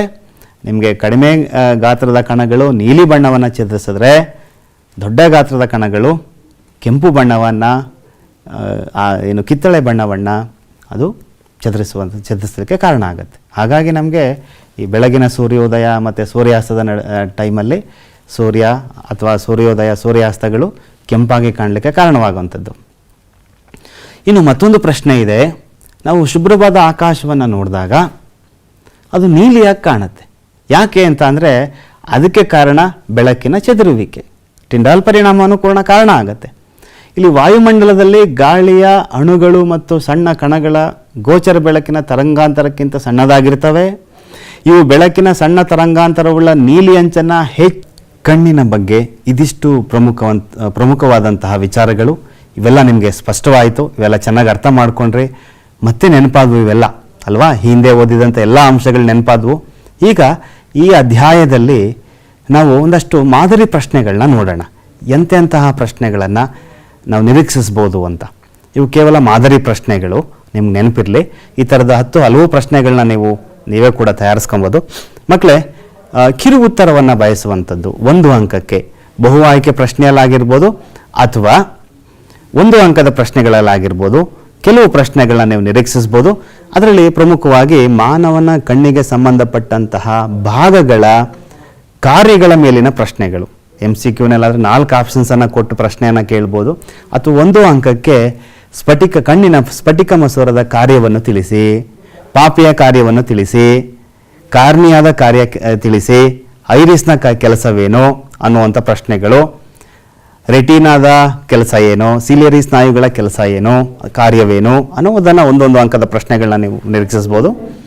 ಮತ್ತೊಂದು ನೋಡಿ, ಕಣ್ಣಿನ ಹೊಂದಾಣಿಕೆ ಸಾಮರ್ಥ್ಯಕ್ಕೆ ಸಂಬಂಧಪಟ್ಟಿದ್ದು. ಕಣ್ಣಿನ ಹೊಂದಾಣಿಕೆ ಸಾಮರ್ಥ್ಯ ಎಂದರೇನು, ಕಣ್ಣಿನ ಸಮೀಪ ಬಿಂದು ಎಂದರೇನು, ಗರಿಷ್ಠ ದೂರ ಬಿಂದು ಎಂದರೇನು, ಇನ್ನು ದೃಷ್ಟಿದೋಷಕ್ಕೆ ಸಂಬಂಧಪಟ್ಟಂತೆ ಕಣ್ಣಿನ ಪೊರೆ ಎಂದರೇನು. ನೆನಪು ಮಾಡ್ಕೊಳ್ಳಿ ಮಕ್ಕಳ, ಒಂದೊಂದೇ ನೀವೇ ಸೇರಿಸ್ಕೊಂಡು ಹೋಗಿ. ಪ್ರೌಢವಯಸ್ಕ ಆರೋಗ್ಯವಂತ ಕಣ್ಣಿನ ಸಮೀಪ ಬಿಂದುವಿನ ಅಳತೆ ಎಷ್ಟು? 25 ಸೆಂಟಿಮೀಟರ್ ಗೊತ್ತಿದೆ ಅಲ್ವಾ. ಇನ್ನು ಗರಿಷ್ಠ ದೂರ ಬಿಂದು ಅಂದರೆ ಏನು, ಅದರ ಅಳತೆ ಎಷ್ಟು, ಅದರ ಬೆಲೆ ಎಷ್ಟು ಅಂತ ಕೇಳುವಂಥ ಪ್ರಶ್ನೆಗಳು. ಇನ್ನು ಕಣ್ಣಿನ ಪೊರೆಯನ್ನು ಯಾವ ರೀತಿ ಸರಿಪಡಿಸ್ಬೋದು ಅನ್ನೋ ಪ್ರಶ್ನೆಗಳು. ಪ್ರೆಸ್ಬಿಯೋಪಿಯ ಕಣ್ಣಿನ ದೋಷಕ್ಕೆ ಕಾರಣವೇನು, ಅದಕ್ಕೆ ಪರಿಹಾರ ತಿಳಿಸಿ ಅಂತನೋ, ಅಥವಾ ಪ್ರೆಸ್ಬಿಯೋಪಿಯ ದೋಷವನ್ನು ಯಾವ ರೀತಿ ಸರಿಪಡಿಸ್ಬೋದು ಅನ್ನೋವಂಥ ಪ್ರಶ್ನೆಯನ್ನು ನೀವು ನಿರೀಕ್ಷಿಸ್ಬೋದು. ಅಥವಾ ವಯಸ್ಕರಲ್ಲಿ ಸಾಮಾನ್ಯವಾಗಿ ಕಾಣುವಂಥ 2 ಪ್ರಮುಖ ದೋಷಗಳನ್ನು ತಿಳಿಸಿ ಅಂತ ಕೇಳ್ಬೋದು. ಅದರಲ್ಲಿ ನೀವು ಕಣ್ಣಿನ ಪೊರೆ ಮತ್ತು ಪ್ರೆಸ್ಬಿಯೋಪಿಯಾ ಅಂತ ಬರೀಬೋದು. ಇನ್ನು ಸಮೀಪ ದೃಷ್ಟಿ ದೋಷಕ್ಕೆ ಸಂಬಂಧಪಟ್ಟಂತೆ, ದೂರದೃಷ್ಟಿ ದೋಷಕ್ಕೆ ಸಂಬಂಧಪಟ್ಟಂತೆ 1 ಅಂಕದ ಪ್ರಶ್ನೆಗಳನ್ನ ಬರೀ 1-2 ಸಾಲಿನಲ್ಲಿ ಉತ್ತರವನ್ನು ಬಯಸುವಂಥ ಪ್ರಶ್ನೆಗಳನ್ನ ನೀವೇ ತಯಾರು ಮಾಡ್ಕೊಂಡು ಬರೀಬೋದು. ಸಮೀಪ ದೃಷ್ಟಿ ಎಂದರೇನು, ಸಮೀಪ ದೃಷ್ಟಿ ದೋಷಕ್ಕೆ ಕಾರಣವೇನು, ಅದನ್ನು ಯಾವ ರೀತಿ ಸರಿಪಡಿಸ್ತಾರೆ ಅಂತ ನೋಡಿ. ಒಂದೇ ಕಾನ್ಸೆಪ್ಟಲ್ಲಿ 3 ಪ್ರಶ್ನೆಗಳು ಅಲ್ವಾ. ಇನ್ನು ಬೆಳಕಿನ ವರ್ಣ ವಿಭಜನೆ ಎಂದರೇನು ಗೊತ್ತಿದೆ, ಟಿಂಡಾಲ್ ಪರಿಣಾಮ ಎಂದರೇನು ಅಂತ ಗೊತ್ತಿದೆ, ಸಾಮಾನ್ಯ ದೃಷ್ಟಿಯುಳ್ಳ ಸಮೀಪ ಬಿಂದು ಮತ್ತು ದೂರ ಬಿಂದುಗಳು ಯಾವ್ಯಾವು ಅನ್ನೋದು ಗೊತ್ತಿದೆ. ಇನ್ನು ಬೆಳಕಿನ ವರ್ಣ ವಿಭಜನೆ ಜೊತೆಗೆ ಟಿಂಡಾಲ್ ಪರಿಣಾಮಕ್ಕೆ ಸಂಬಂಧಪಟ್ಟಂತೆ ಬೆಳಕಿನ ಚದುರುವಿಕೆ ಜೊತೆಗೆ ವಾತಾವರಣದಲ್ಲಿ ಬೆಳಕಿನ ವಕ್ರೀಭವನಕ್ಕೆ ಸಂಬಂಧಪಟ್ಟಂತೆ ಹಲವಾರು ಪ್ರಶ್ನೆಗಳಿದ್ದಾವೆ ಹೌದಾ. ನಕ್ಷತ್ರಗಳು ಮಿನುಗಲು ಕಾರಣವೇನು, ಗ್ರಹಗಳು ಮಿನುಗುವುದಿಲ್ಲ ಕಾರಣವೇನು, ಆಕಾಶದ ಬಣ್ಣ ನೀಲಿ ಏಕೆ, ಸೂರ್ಯೋದಯ ಸೂರ್ಯಾಸ್ತದ ನಡುವೆ ಇರುವಂತಹ ಶೀಘ್ರ ಸೂರ್ಯೋದಯ ಮತ್ತು ಸೂರ್ಯಾಸ್ತಕ್ಕೆ ಕಾರಣವೇನು, ಜೊತೆಗೆ ನಂತರ ನಿಮಗೆ ಸೂರ್ಯೋದಯ ಮತ್ತು ಸೂರ್ಯಾಸ್ತದ ಸಮಯದಲ್ಲಿ ಆಕಾಶ ಕೆಂಪಾಗಿ ಕಾಣುತ್ತೆ ಕಾರಣವೇನು, ಜೊತೆಗೆ ಈ ಸಿಗ್ನಲ್ ಬಲ್ಬ್ಗಳಲ್ಲಿ ಅಥವಾ ಡೇಂಜರ್ ಇಂಡಿಕೇಷನ್ ಬಲ್ಬ್ಗಳಲ್ಲಿ ಕೆಂಪು ಬಣ್ಣವನ್ನು ಬಳಸ್ತಾರೆ ಯಾಕೆ ಅನ್ನೋ ಪ್ರಶ್ನೆ, ಅದು ಬೆಳಕಿನ ವರ್ಣ ವಿಭಜನೆಗೆ ಸಂಬಂಧಪಟ್ಟಂತು. ಜೊತೆಗೆ ಈ ಬೆಳಕಿನ ವರ್ಣ ವಿಭಜನೆಗೆ ಸಂಬಂಧಪಟ್ಟಂತೆ ಅತಿ ಹೆಚ್ಚು ಪಟ್ಟಕದ ಮೂಲಕ ಬಿಳಿಯ ಬೆಳಕನ್ನು ಹಾಯಿಸಿದಾಗ ಅತಿ ಹೆಚ್ಚು ಭಾಗುವಂತಹ ಬೆಳಕು ಯಾವುದು, ಅತಿ ಕಡಿಮೆ ಭಾಗುವಂಥ ಬೆಳಕು ಯಾವುದು ಅಲ್ವಾ. ಇದೆಲ್ಲ ಪ್ರಶ್ನೆಗಳನ್ನ ನಾವು ನಿರೀಕ್ಷಿಸ್ಬೋದಲ್ವಾ. ಇನ್ನು ದೀರ್ಘ ಉತ್ತರವನ್ನು 2 ಅಥವಾ 3, 4, 5 ಅಂಕಗಳಿಗೆ ನಾವು ಮಾದರಿ ಪ್ರಶ್ನೆ ಪತ್ರಿಕೆಯನ್ನು ನೋಡಿದ್ರೆ 5 ಅಂಕದ ಪ್ರಶ್ನೆಯನ್ನು ಕೇಳಿಬಿಟ್ಟಿದ್ದಾರೆ ಈ ಅಧ್ಯಾಯದ ಮೇಲೆ ಅಲ್ವಾ. ಹಾಗಾಗಿ 5 ಅಂಕದ ಪ್ರಶ್ನೆಗಳು ಯಾವ ರೀತಿ ಇರ್ತವೆ, ಕಾಂಬಿನೇಷನ್ ಆಫ್ 2 or 3 ಕ್ವಶನ್ಸ್. ನೀವು ನೋಡಿ ಅವು ಮಾದರಿ ಪತ್ರಿಕೆಯನ್ನು ನೋಡಿದಾಗ ಗೊತ್ತಾಗುತ್ತೆ ಅಲ್ವಾ. ಇನ್ನು 2 ಅಂಕದ ಪ್ರಶ್ನೆ ನಿಮಗೆ ಯಾವುದಾದ್ರು 2 ಕಾನ್ಸೆಪ್ಟನ್ನು ಮರ್ಜ್ ಮಾಡಿ ಕೇಳುವಂಥದ್ದು. 3 ಅಂಕದ ಪ್ರಶ್ನೆಯಲ್ಲಿ ನಾವು ಸಾಮಾನ್ಯವಾಗಿ ದೃಷ್ಟಿದೋಷಗಳಲ್ಲಿ ನಾವು ದೃಷ್ಟಿದೋಷಕ್ಕೆ ಕಾರಣ, ದೃಷ್ಟಿದೋಷ ಎಂದ್ರೇನು, ಯಾವುದು ಸಮೀಪ ದೃಷ್ಟಿದೋಷ ಎಂದ್ರೇನು, ಅದಕ್ಕೆ ಕಾರಣ ಮತ್ತು ಅದಕ್ಕೆ ಪರಿಹಾರ ನೋಡಿ 3 ಅಂಕದ ಪ್ರಶ್ನೆ ಆಯಿತು. ಇನ್ನು ಚಿತ್ರವನ್ನು 2 ಅಂಕಕ್ಕೆ ಕೇಳ್ಬೋದು, ಸಮೀಪ ದೃಷ್ಟಿ ಮತ್ತು ದೂರದೃಷ್ಟಿಯನ್ನು ಸರಿಪಡಿಸುವಂತಹ ರೇಖಾಚಿತ್ರವನ್ನು ಬರೆಯಿರಿ ಅಂತ ಪ್ರಶ್ನೆಯನ್ನು ಕೇಳ್ಬೋದು ಅಲ್ವಾ. ಇವೆಲ್ಲ ನೀವು ಅಭ್ಯಾಸ ಮಾಡ್ಕೊಳ್ಬೇಕಾಗತ್ತೆ. ಇನ್ನು ನೋಡಿ ಇನ್ನೊಂದಷ್ಟು ಪ್ರಶ್ನೆಗಳನ್ನ ನಿಮಗೆ ಕಾಣಿಸ್ತಾ ಇದ್ದೀನಿ. ಇಲ್ಲಿ ನೋಡಿ ಇನ್ನೊಂದಷ್ಟು ಪ್ರಶ್ನೆಗಳು. ಪ್ರೆಸ್ಬಿಯೋಪಿಯಾ ಎಂದರೇನು, ಕಣ್ಣಿನ ಈ ದೋಷಕ್ಕೆ ಕಾರಣವೇನು, ಈ ದೋಷವನ್ನು ಹೇಗೆ ಸರಿಪಡಿಸಲಾಗುತ್ತದೆ, 2 ಅಂಕದ ಪ್ರಶ್ನೆ ಆಗುತ್ತೆ. ಸಮೀಪ ದೃಷ್ಟಿ ದೂರ ಬಿಂದುವು ಕಣ್ಣಿನ ಮುಂದೆ 85 ಸೆಂಟಿಮೀಟರ್ ಆಗಿದೆ, ಯಾವ ಸ್ವಭಾವದ ಮತ್ತು ಯಾವ ಸಾಮರ್ಥ್ಯದ ಮಸೂರದಿಂದ ಈ ದೋಷವನ್ನು ಸರಿಪಡಿಸ್ಬೋದು. ಈ ರೀತಿ ಒಂದು ಅನ್ವಯಿಕ ಪ್ರಶ್ನೆಗಳನ್ನ ನೀವು ಎಕ್ಸ್ಪೆಕ್ಟ್ ಮಾಡ್ಬೋದು. ಇನ್ನು ಈ ಕಾರಣ ಕೊಡಿ ಅನ್ನೋದಕ್ಕೆ ನಿಮಗೆ ಈ ದೋಷಗಳ ನಂತರ ಬರುವಂತಹ ವಾತಾವರಣದಲ್ಲಿ ವಕ್ರೀಭವನಕ್ಕೆ ಸಂಬಂಧಪಟ್ಟಂತಹ ಎಲ್ಲ ಕಾರಣ ಟೆಕ್ಸ್ಟ್ ಬುಕ್ಕಲ್ಲೇ ಕೊಟ್ಟಿದ್ದಾರೆ ಅಲ್ವಾ. ಆ ಟೆಕ್ಸ್ಟ್ ಬುಕ್ಕಲ್ಲಿರುವಂತಹ ಕಾರಣ ಮತ್ತು ಪ್ರಶ್ನೆಗಳು ಅದಕ್ಕೆ ಸಂಬಂಧಪಟ್ಟಂಥ ಕಾರಣಗಳನ್ನ ನೀವು ಅಭ್ಯಾಸ ಮಾಡಿಕೊಂಡ್ರೆ ಅಲ್ಲಿಯೂ ಕೂಡ ನೀವು ಅಂಕ ಗಳಿಸ್ಲಿಕ್ಕೆ ಸಾಧ್ಯ ಆಗುತ್ತೆ. ಒಟ್ಟಾರೆ ಈ ಅಧ್ಯಾಯ ಅಂಕಗಳಿಕೆಯ ದೃಷ್ಟಿಯಿಂದ ತುಂಬ ಪ್ರಮುಖವಾದಂಥ ಅಧ್ಯಾಯ. ಜೊತೆಗೆ ಈ ಅಧ್ಯಾಯದಲ್ಲಿರುವಂಥ ಎಲ್ಲ ಕಲ್ಪನೆಗಳು ಸುಲಭ ಅಲ್ವಾ. ಎಷ್ಟು ಸುಲಭ ಅಂತ ಅಂದರೆ ಈಗಾಗಲೇ ನಿಮಗೆ ಎಲ್ಲ ಅಂಶಗಳು ಮನಸ್ಸಿಗೆ ಬಂದೋದು. ಯಾವುದೇ ಪ್ರಶ್ನೆ ಕೇಳಿದ್ರೆ ಈಗಲೇ ನೀವು ಆನ್ಸರ್ ಬರಲಿಕ್ಕೆ ರೆಡಿ ಇದ್ದೀರಿ ಅಲ್ವಾ. ಸೊ ಈಗ ಇದಿಷ್ಟು ಪ್ರಯತ್ನ ನಿಮ್ಮ ಕೈಲಾಗಲಿ. ಜೊತೆಗೆ ಇನ್ನೊಂದಷ್ಟು ಪ್ರಶ್ನೆಗಳನ್ನ ನೀವೇ ಸಂಗ್ರಹ ಮಾಡಿಕೊಂಡು ನೀವೇ ಪಠ್ಯಪುಸ್ತಕವನ್ನು ಓದ್ತಾ ಈ ಪ್ರಶ್ನೆಗಳನ್ನ ನೀವು ಒಂದು ಕಡೆ ಲಿಸ್ಟ್ ಮಾಡಿಕೊಂಡು ಅಭ್ಯಾಸ ಮಾಡ್ತಾ ಹೋದರೆ ಖಂಡಿತ ನಿಮಗೆ ಅಂಕ ಗಳಿಸಲಿಕ್ಕೆ ಸಾಧ್ಯ ಆಗುತ್ತೆ. ಇನ್ನು ನಿಮ್ಮ ಪ್ರಯತ್ನ ಹೀಗೆ ಸಾಗ್ತಾ ಹೋಗಲಿ ಅಂತ ನಿಮಗೆಲ್ಲರಿಗೂ ಶುಭವನ್ನು ಹಾರೈಸ್ತಾ ಇದ್ದೀನಿ. ನಮಸ್ಕಾರ ಮಕ್ಕಳ, ಆಲ್ ದ ಬೆಸ್ಟ್.